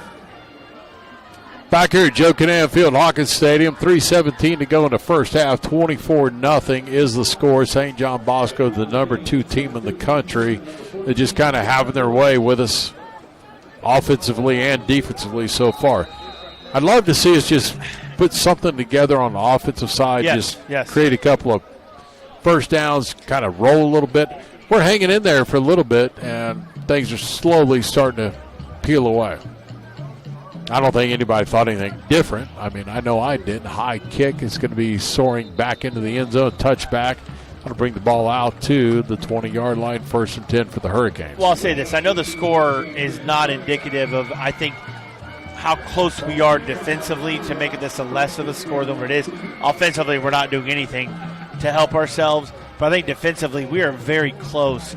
From the jump ball to some of the slant routes, some of the small technique things, I think we are much better than what the score is showing against a top-notch national team, and we're playing at Bosco. And I think fast forward to 10 weeks from now, we're going to see a much different, those short things, those small things, hopefully we don't have anymore. Logan Rogers brings the offense to the line of scrimmage. First down at 10 at the 20. Caden White offset to the left. Hand off to Caden White up the middle. He'll drive forward for a couple of yards. We'll give him 3 on the play. Actually, going to push him all the way out to the 24. The 4-yard gain. 2nd down and 6. Yeah, good physical run there from Caden White. I think if we're going to have any success on offense, we got to be able to run the ball. We can't be one-dimensional against a good team like this. I don't care who you're playing. Being one-dimensional is tough. We got to be able to run the ball and establish something on the line of scrimmage. Second and 6, 2:40 to go here in the first half. Manatee trailing 24-0. Caden White will be directly behind Logan Rogers, the Hurricanes quarterback. Takes a handoff, rolling left, looking. He's got a man open and too hard. Tried to get it to Jaquan Williams, but honestly didn't really let it develop enough. Jaquan was starting to pull apart, and he just I think he could got have rid of it a little bit quicker quicker than he should have. Too quick, and I thought the ball was a little bit too quick instead of having a little bit of touch there. I don't know if Jaquan catching it would have had anything major gain. No, I think it's just a short gain, but the fact of the matter is it's almost like, okay, you've had a lot of pressure on you all night. You finally get a little bit of space and kind of let things settle in. And I think as things go and progress, he'll figure it all out. 3rd down and 6. Rogers drops, looking under pressure, steps up, and I gotta throw the ball. Waited too long. And here's the deal. I don't blame him for the sack. We have 3 receivers off to his left. He's looking down the middle of the field. There's nobody there.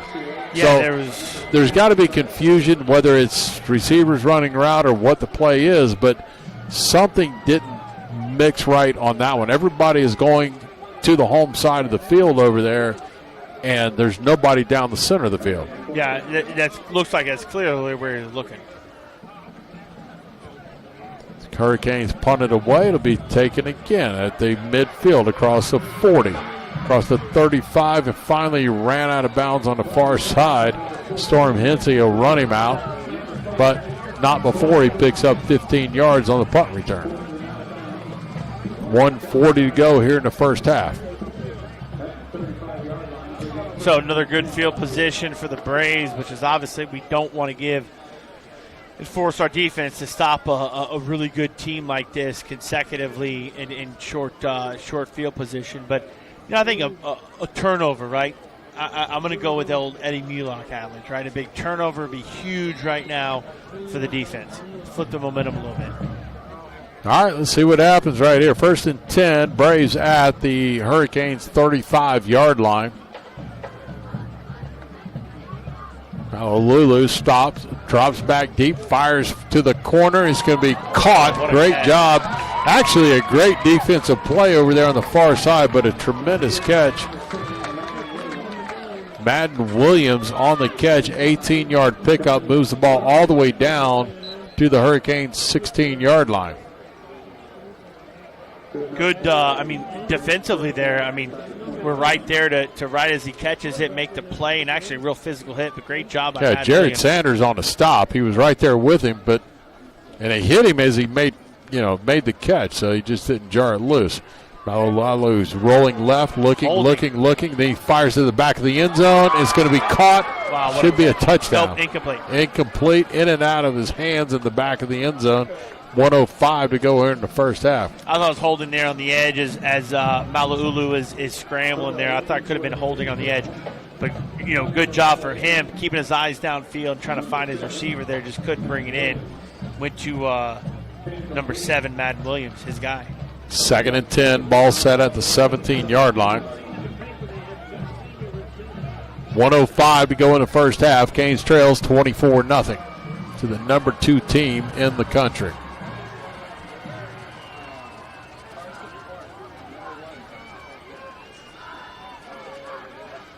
Malalalu drops, fires to his left. He's going to be caught and wrapped up immediately on the outside by Zaire Green. With the number 1, looks like that's Carter Brooks, actually, not even on our 2 deep. To bring up 3rd down and 4. Quickly back to the line of scrimmage are the Braves. Malalalu fires towards the end zone. It's going to be caught. Touchdown for the Braves, and that'll extend the lead to 30-0. Just over the extended hand of Jordan.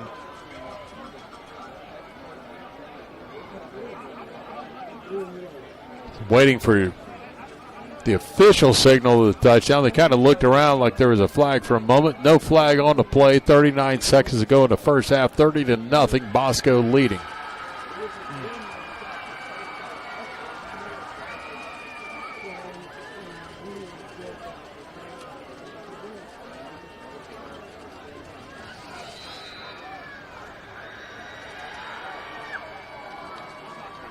C.J. Wallace on for the point after. They move. Back him up 5. He's got the leg to put it through no matter where he's at. Oh, for sure. Literally no wind blowing out here tonight. Those flags are just laying flat. It's far side's got wind blowing, but you look at the goalposts are not goalposts ain't moving at all. So not that it's going to matter. 30-0. I don't think we're worried about 1 point.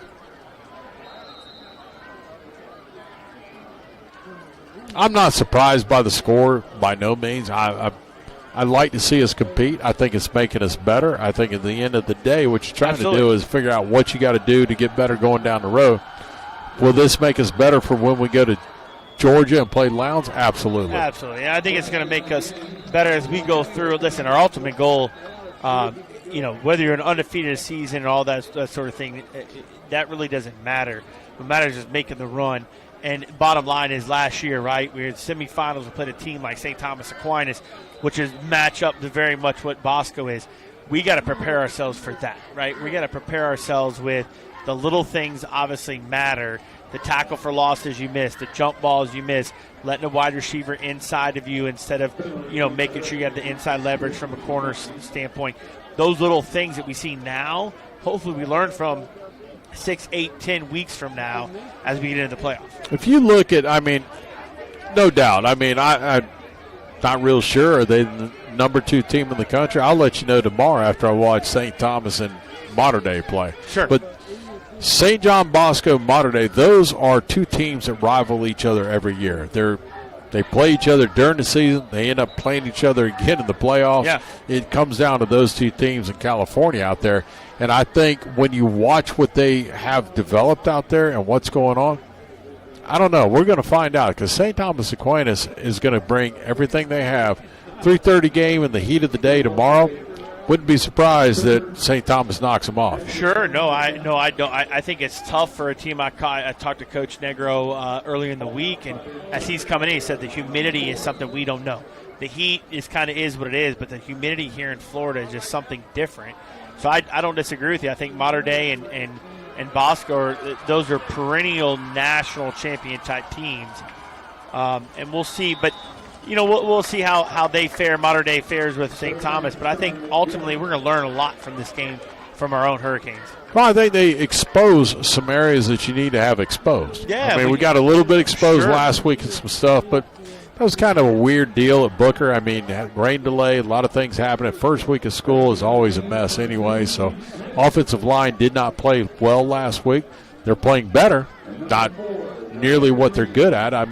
We watched them last year in the final 5-6 games of the year. That offensive line played tremendously well. Very good, yeah. So it's going to take a little bit of time for them to start to click, and I think once that starts to click, next week we'll be at home against Southeast, and we'll see if this is a building block going into the rest of the year, or do we sit and hang our heads and say, hey, you know what, we're all upset and we're going to cry about it all day long. You don't cry about it. You got to find ways to get better and move on. Well, I don't think, talking to Coach Green, I agree with him. I don't think scheduling guys who are the same as you or inferior than you, talent-wise and things like that, does you any good. I think you've got to play the best to be able to really expose, like you said, expose your weaknesses to learn from them. And I think that's what we did this year with scheduling the schedule we did. C.J. Wallace on the kick, and he's going to bang it high and deep. That'll fly into the end zone as well. And again, I compare this team to St. Thomas of old. When we played St. Thomas way back, you back it up the very first time we played them here. They were loaded, top to bottom. And that 07, 8, 09 for them. Right. They had guys playing in the NFL for 10, 12 years, right? It was ridiculous. Oh, the year we went over there and lost to them in double overtime, the number of players on that team that played in the NFL, I think it was like 5 or 6 years ago, there were still 11 of them still playing in the NFL off that team. It's incredible. And that's what they're doing out. And again, it's a private school, and I'm not making excuses. We schedule them. We're playing it. We do what we got to do. Quick out on the far side, and good job. Finally throw a quick little out, and we turn it up the field, and I think it's Jaquan Williams on the reception. Little Jaquan, little quick play right there out to Jaquan, get out, take the ball, 7-yard gain. 7-yard pickup, 20 seconds to go here in the first half of play. Canes trailing 31-0. Handoff inside, nowhere to go. It's going to be wrapped up, a loss of 2 on the play, and that should be the final play of the first half. Canes trail 31-0. We come back with the Shake Pit halftime report. You're listening to Manatee Hurricane Football presented by Conley Buick GMC. Manatee Memorial Hospital is available 24/7 with high-quality treatment at our expanded emergency care center. As an accredited chest pain center by the American College of Cardiology and with a comprehensive stroke certification from Healthcare Facilities Accreditation Program, our caring team will be ready when you arrive. Remember, if you experience symptoms of a possible heart attack or stroke, quickly call 911. Visit ManateeMemorial.com for more information. Former Hurricane Chuck Howard knows what it takes to be on a championship team. Howard Leasing is proud to sponsor the Hurricanes and is ready to champion solutions for your employees' leasing needs. Everything from big business to small business, Howard Leasing covers it all. From payroll processing and workers' comp to human resources and employee benefits. Get on the winning team with Chuck Howard and all the pros at Howard Leasing. Details available online at howardleasing.com. Again, that's howardleasing.com. Coastal Orthopedics proudly supports Manatee High School and Hurricanes football. Dr. Dan Lamar, a former Hurricane, is the team's medical director. Dr. Lamar and the staff of experts at Coastal Orthopedics are recognized leaders in sports medicine and wellness technology. With offices in West Bradenton, East Bradenton, and Lakewood Ranch, they're always close by. Details online at coastalorthopedics.com. coastalorthopedics.com. Coastal Orthopedics, keeping you in the game. Welcome to the Cortez Kitchen, your go-to spot for fresh seafood right in the heart of Cortez on the water. Cortez Kitchen was recently reopened under new management, but with the old Florida feel and flavors you love. Enjoy live music, cold drinks, and the best seafood in town, where great food meets good vibes. If you're craving fresh seafood and a waterfront view, get to Cortez Kitchen on 119th Street next to Swordfish Grill, where every meal is a catch of the day. These are the men you trust. Mike Gallagher and Larry Elder. Every day they speak the truth. Nothing held back. Call it Unfiltered. Join us for America Unfiltered, a powerful night of insight and bold conversation with Larry Elder and Mike Gallagher. Live in Sarasota, Friday, September 26th at Michael's on East. It's not a rally. It's a fireside-style evening you'll never forget. Tickets are available now, but they won't last. Visit theanswersarasota.com to reserve yours today. This is the Hurricanes Halftime Report, presented by Prosperity Group, with your host, AJ Red. This is the Hurricanes Halftime Highlight Report, brought to you by Prosperity Group. Good evening, Canes fans, and another edition of Hurricane High School Football here on AM 930 The Answer. The exhibitions are over, and tonight, the Hurricanes' 2025 campaign to be crowned the state champions in the free state of Florida kicks off. We're calling this the coast-to-coast game. All the way from the West Coast, nationally ranked St. John Bosco Braves have made their way to the third coast to battle it out on the gridiron with the Manatee Hurricanes. Let's go ahead and jump into some first quarter action. And if you want to win tough games, then you have to show dominance up front and get the running game working early. Rogers takes a snap, gives off to Keith Smith, trying to get across the 25 to the 30, and gets out across the 36-yard line.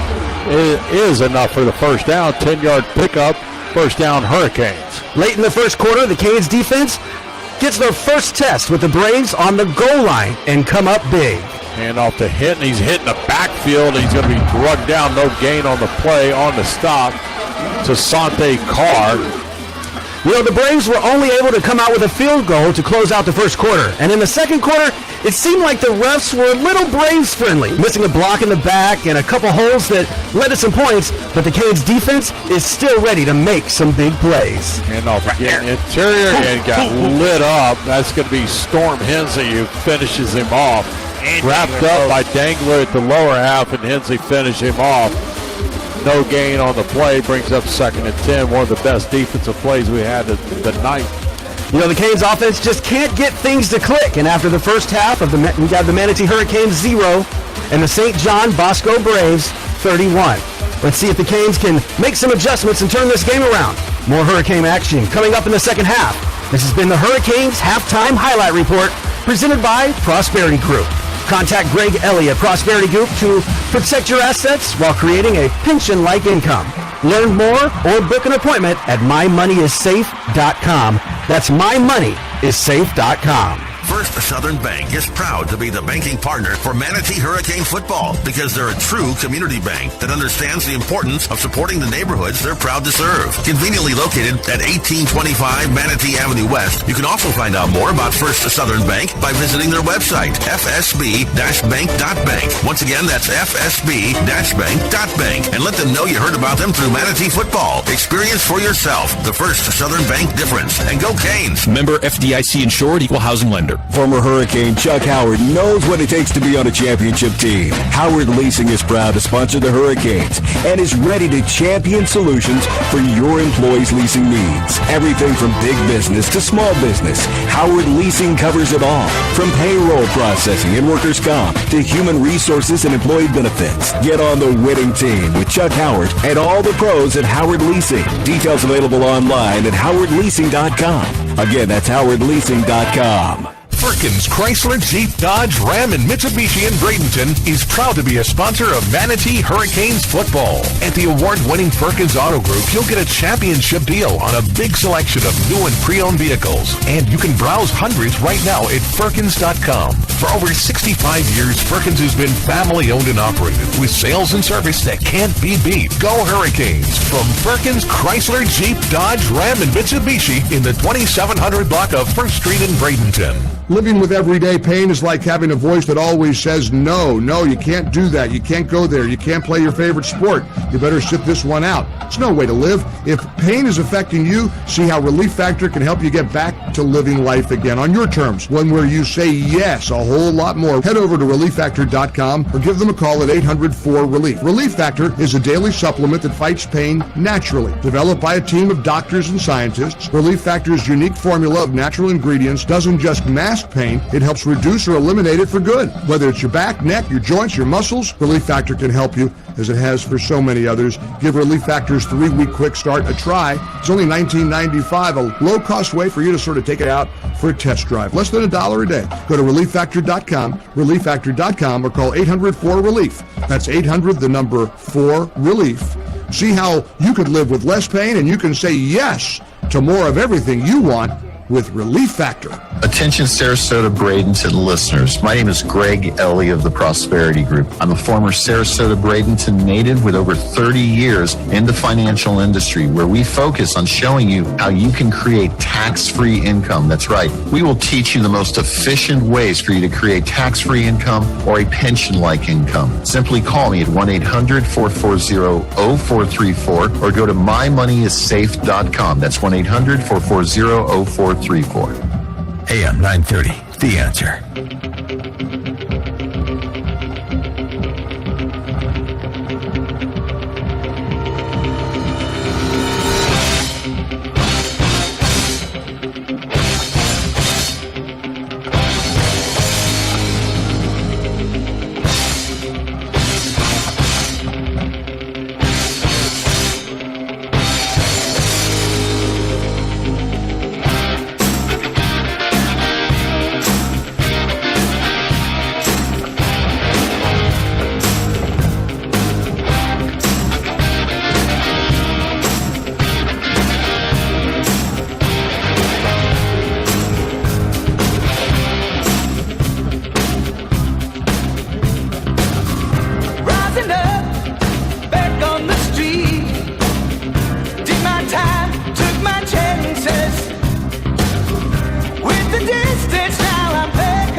Yeah, you're hot. All right, we're back here at Joe Kinnan Field at Hawkins Stadium. It's Team Brown for the Shake Pit halftime show. We're going to bring in Ashley from Tunnel to Towers in just a moment, but just kind of looking at this game, 31-0. We knew Bosco was going to be very good. Physically, they don't make a lot of mistakes. We've had some better plays on offense in moments, but we just can't seem to get consistent. But this game was a big game for us, bringing in a great team, number 2 in the nation, won 3 of the last several state championships in California, 2 national championships over the last several years. And welcome, Ashley. We're glad to have you. Talk to us a little bit about Tunnel to Towers, and obviously, if the community doesn't know, we're getting ready. We've already broken ground on the Veterans Home here, and really a project that I think, when you see on TV and talk about Tunnel to Towers and the different things, what's going on, this is going to be kind of something new for us in this area, but it'll be something to help homeless veterans in the future. Hi there, I'm Ashley. I work for Tunnel to Towers as a government affairs manager for the Southeast region. Thank you for having me. Sure. Working with Manatee County government, what they did was they ended up giving the property over off of Cortez Road, 60th Street area there. And, it was about a $6 million donation of property. Then you're coming in, and we're hoping, originally we had hoped to have it open probably into the first quarter, second quarter next year. Looks like it's going to be a little bit delayed, but just with construction stuff and the way things go. But tell people how that they can donate to Tunnel to Towers, and really just give us a little synopsis of what Tunnel to Towers formed and started if people don't know. So Tunnel to Towers Foundation began on 9/11 when Stephen Siller, a firefighter in Brooklyn, heard over the radio that the first tower was hit, so he ran back to his squadron and prepared to grab his gear, and he got to the Brooklyn Battery Tunnel and realized it was closed, so he strapped on all his gear, ran through the tunnel, got to the towers, and that's where he unfortunately passed away trying to save others. So his family decided that they wanted to create a foundation that would help. First, it was children, but then it turned into veterans and families and Gold Star families and whatnot.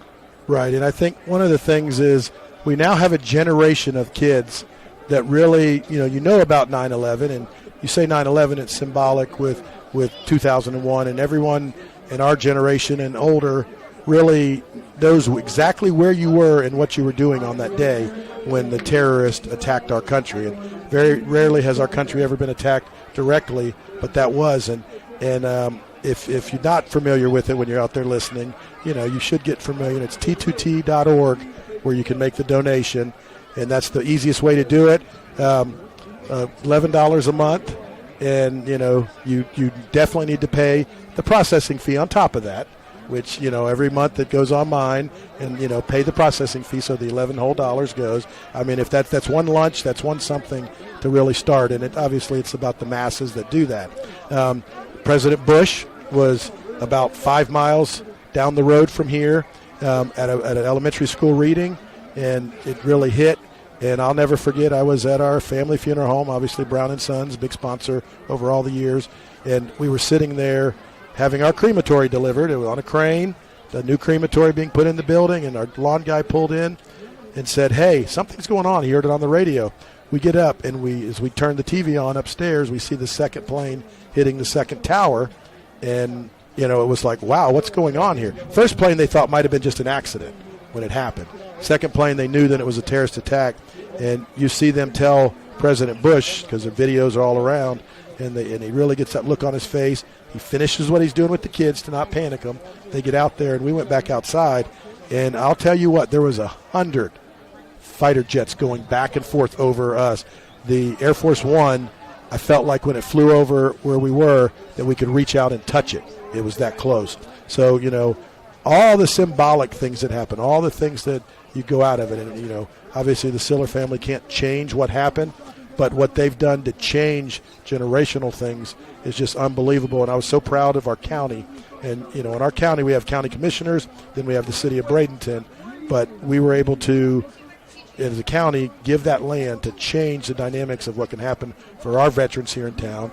And, you just all the commercials you see the people that are supporting it, and just to really say that, what they're doing to change the life of not only firefighter family, Gold Star families, paying off their homes and and we actually have a couple here that of our police officers, one of them that passed away was in the military, that they've paid off the home and they don't want the fanfare as much. So I'm doing a lot of talking, but anything you want to say. But I just think that it's such a great organization and that's why we wanted this game. We're going to as much money as we can raise. I don't know if it'll be $5,000, $25,000, but we'll figure that out, and we're going to make the donation to help with that here from the broadcasters and Manatee High School. So.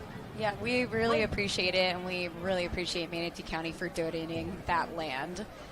Yeah, and I think that when you really look at it, I was fortunate enough to be at that groundbreaking and just really hear about things and talk and go through, and you see that our Lieutenant Governor now was there and a great supporter of it, and Jay Collins, and now he's our Lieutenant Governor, and I'm sure that things will continue to grow through Tunnel to Towers. And really I was fortunate to do a little bit of a talking points at the time.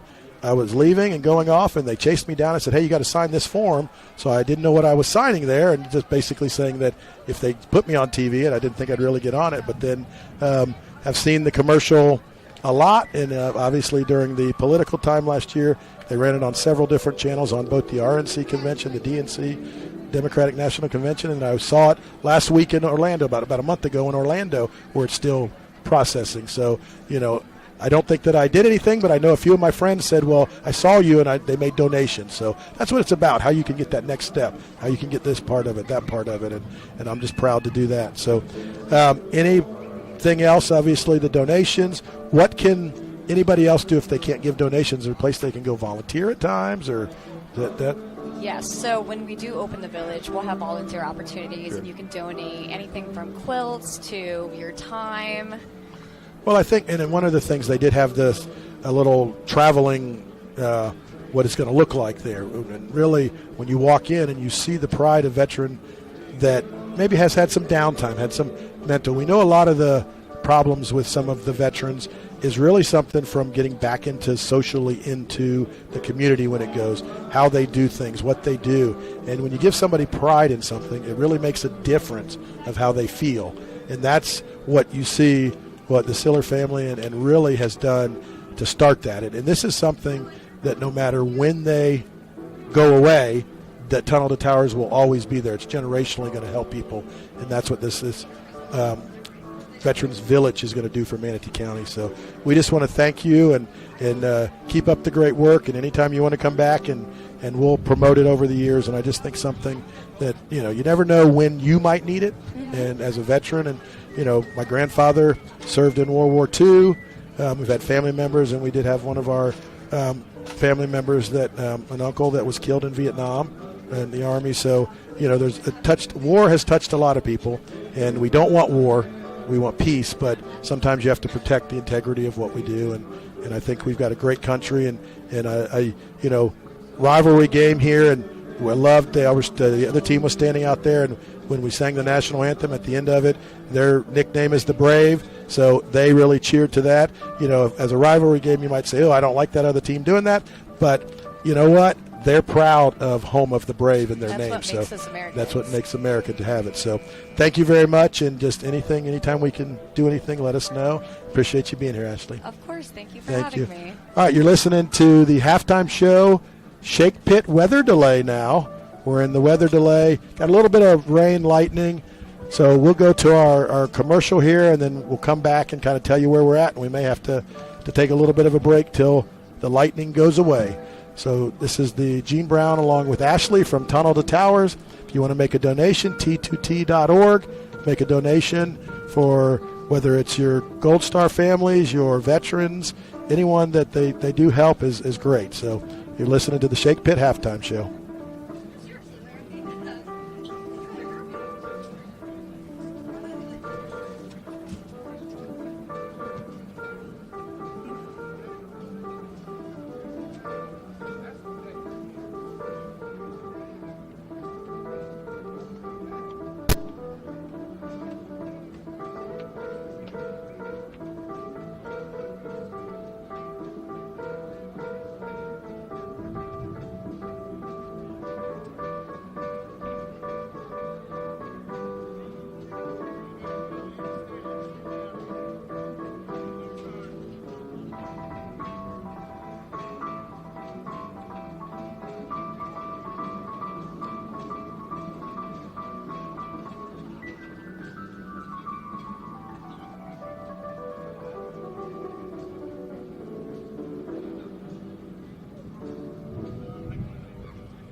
AJ. Yes, sir. Send the feedback to me, but listen, we're in the weather delay. Answer. Come back in, let this be known, and then run the rest of the break for this half and let you know what to do, okay? Okay.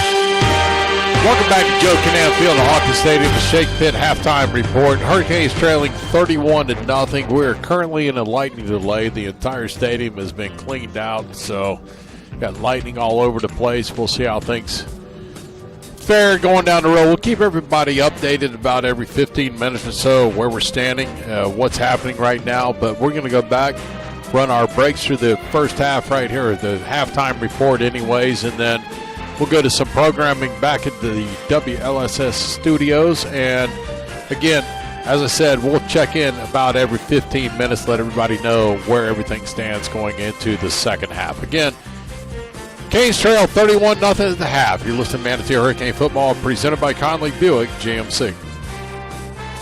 Accidents happen every day, and no one expects that it's going to happen to them until it does. That's when your whole life can turn upside down. If you find yourself in that position, either from a personal injury or an on-the-job injury, you don't have to go it alone. Protect yourself with the team that's been protecting the rights of the injured in Bradenton and Sarasota for over 30 years. Okay, well, I'm just going to start you guys' podcast. All injuries all the time. Contact them today by going to allinjurieslaw.com. That's allinjurieslaw.com.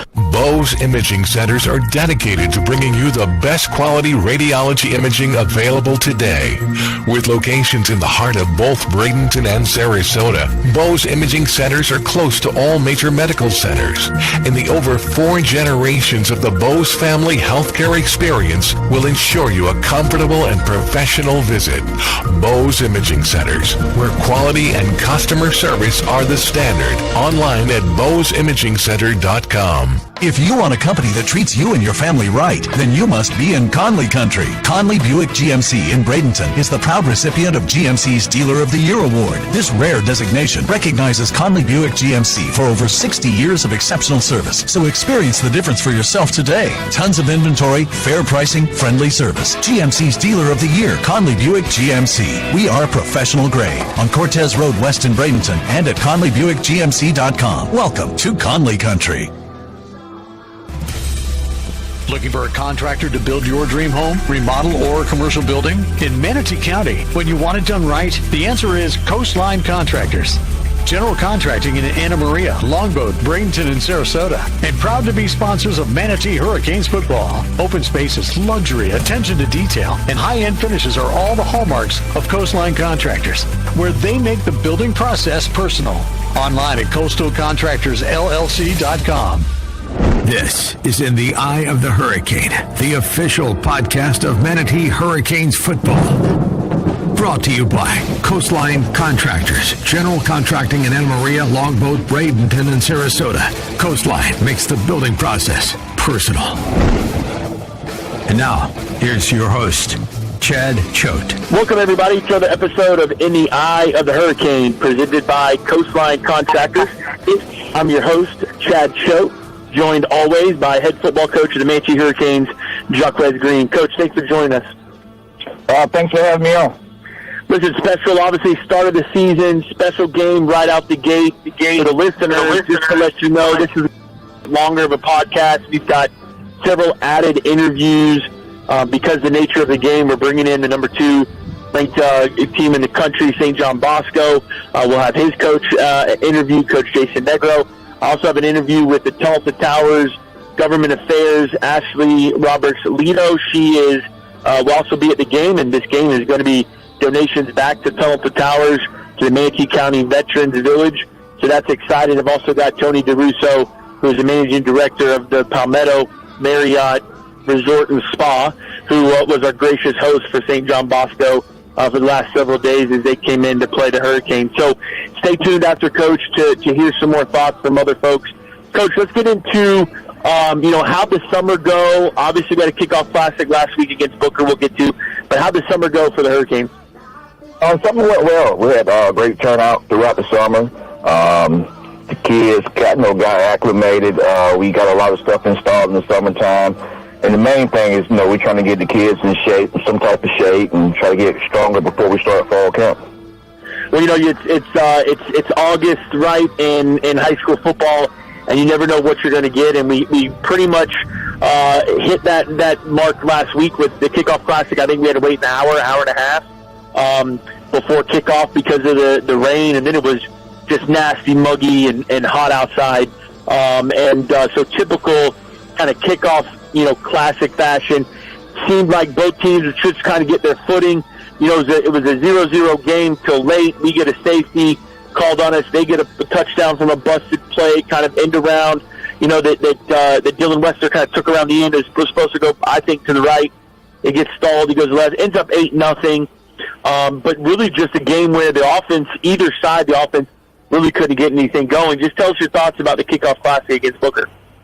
It was a lot of things, happened that day. I think all kids still went out there and played hard as they can play. We had the lighting delay. The game got pushed to 11 o'clock and the lights went out. We had a lot of things going on in the stands. But on the football field, the defensive game, I thought both defenses played well. Our young guys in the secondary did a great job of keeping some of their big-time athletes without making big plays. They got 4 or 5 guys that's going to big-time colleges, and our young 10th grade defensive backs really held their own. So I thought we played well defensively. Offensively, I didn't think we played well. We had a lot of experience coming back on the offensive line. I thought we would be able to run the ball a lot better than what we did. Hopefully we get better in that area and show a better offense against St. John Bosco. Well, let's talk about the defense first, because I agree. I thought coming into the season with all the replacement, of course, on the D-line, some linebackers in the secondary, I definitely thought that, defensively, may be a little bit of a bugaboo for us because we're young. We've got talent. There's no doubt about it. Now, obviously, the 2 linebackers, Ronan Dangler and Storm Hintz coming in, those guys are senior, solid guys. But like you mentioned, a lot of sophomores on the back end, some young guys on the front end at the defensive line, but really played really, really good against the Booker team. Like you said, they've got 4 or 5 guys, especially on the perimeter, that are going major Division I, Florida State, UCF, Indiana, places like that major Division I talent, which I think will bode well for this week when we talk about Bosco here in a second.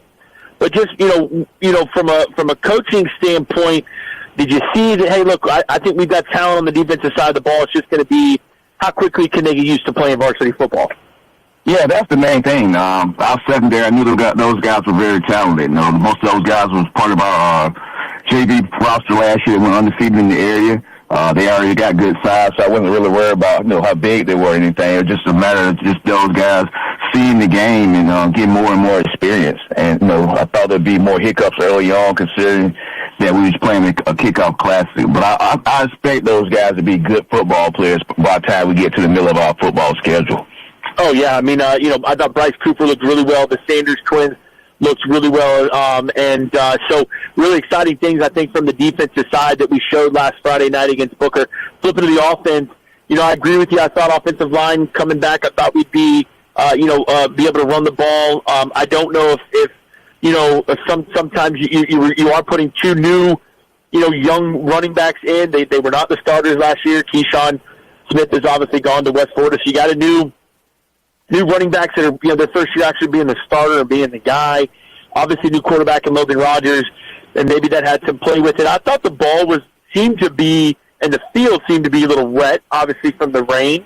And I don't know if that's some issue with some of the traction all night. But what did you work on this week to kind of improve off of what offensively we did or didn't do last week? We just show them the film. That's the best thing you can do, first of all. Show them the film and show them the things that they did incorrectly as opposed to the things that we actually coached them to do. It takes the kids to really take a hard look at it and realize, we didn't do what we were coached to do. And the second thing was just giving second and third efforts up front. You have to match the intensity of the other team. You have to match their effort up front. And offensive line guys know that everything starts with them. I thought they had a great week of practice this week, though. Good. Yeah, well, listen, as coaches used to tell me when I was playing, the eye is not lie, you know what I mean? And so, when you watch that film and see, what you did and what you were coached to do or what the play was called to do. I think that's where it begins. I agree. I did hear we had a great week of practice. Let's talk about this week, right? Leading up to game one. Listen, Kickoff Classic, we're going against a very good Booker team. They're semifinalists last year. Obviously, our schedule is packed with very, very good football teams, especially here on the front end. Very similar to last year as well. So, it's not like Booker was any slouch of a team. They're a very good team. I expect them to go deep into the playoffs and make a state championship type run.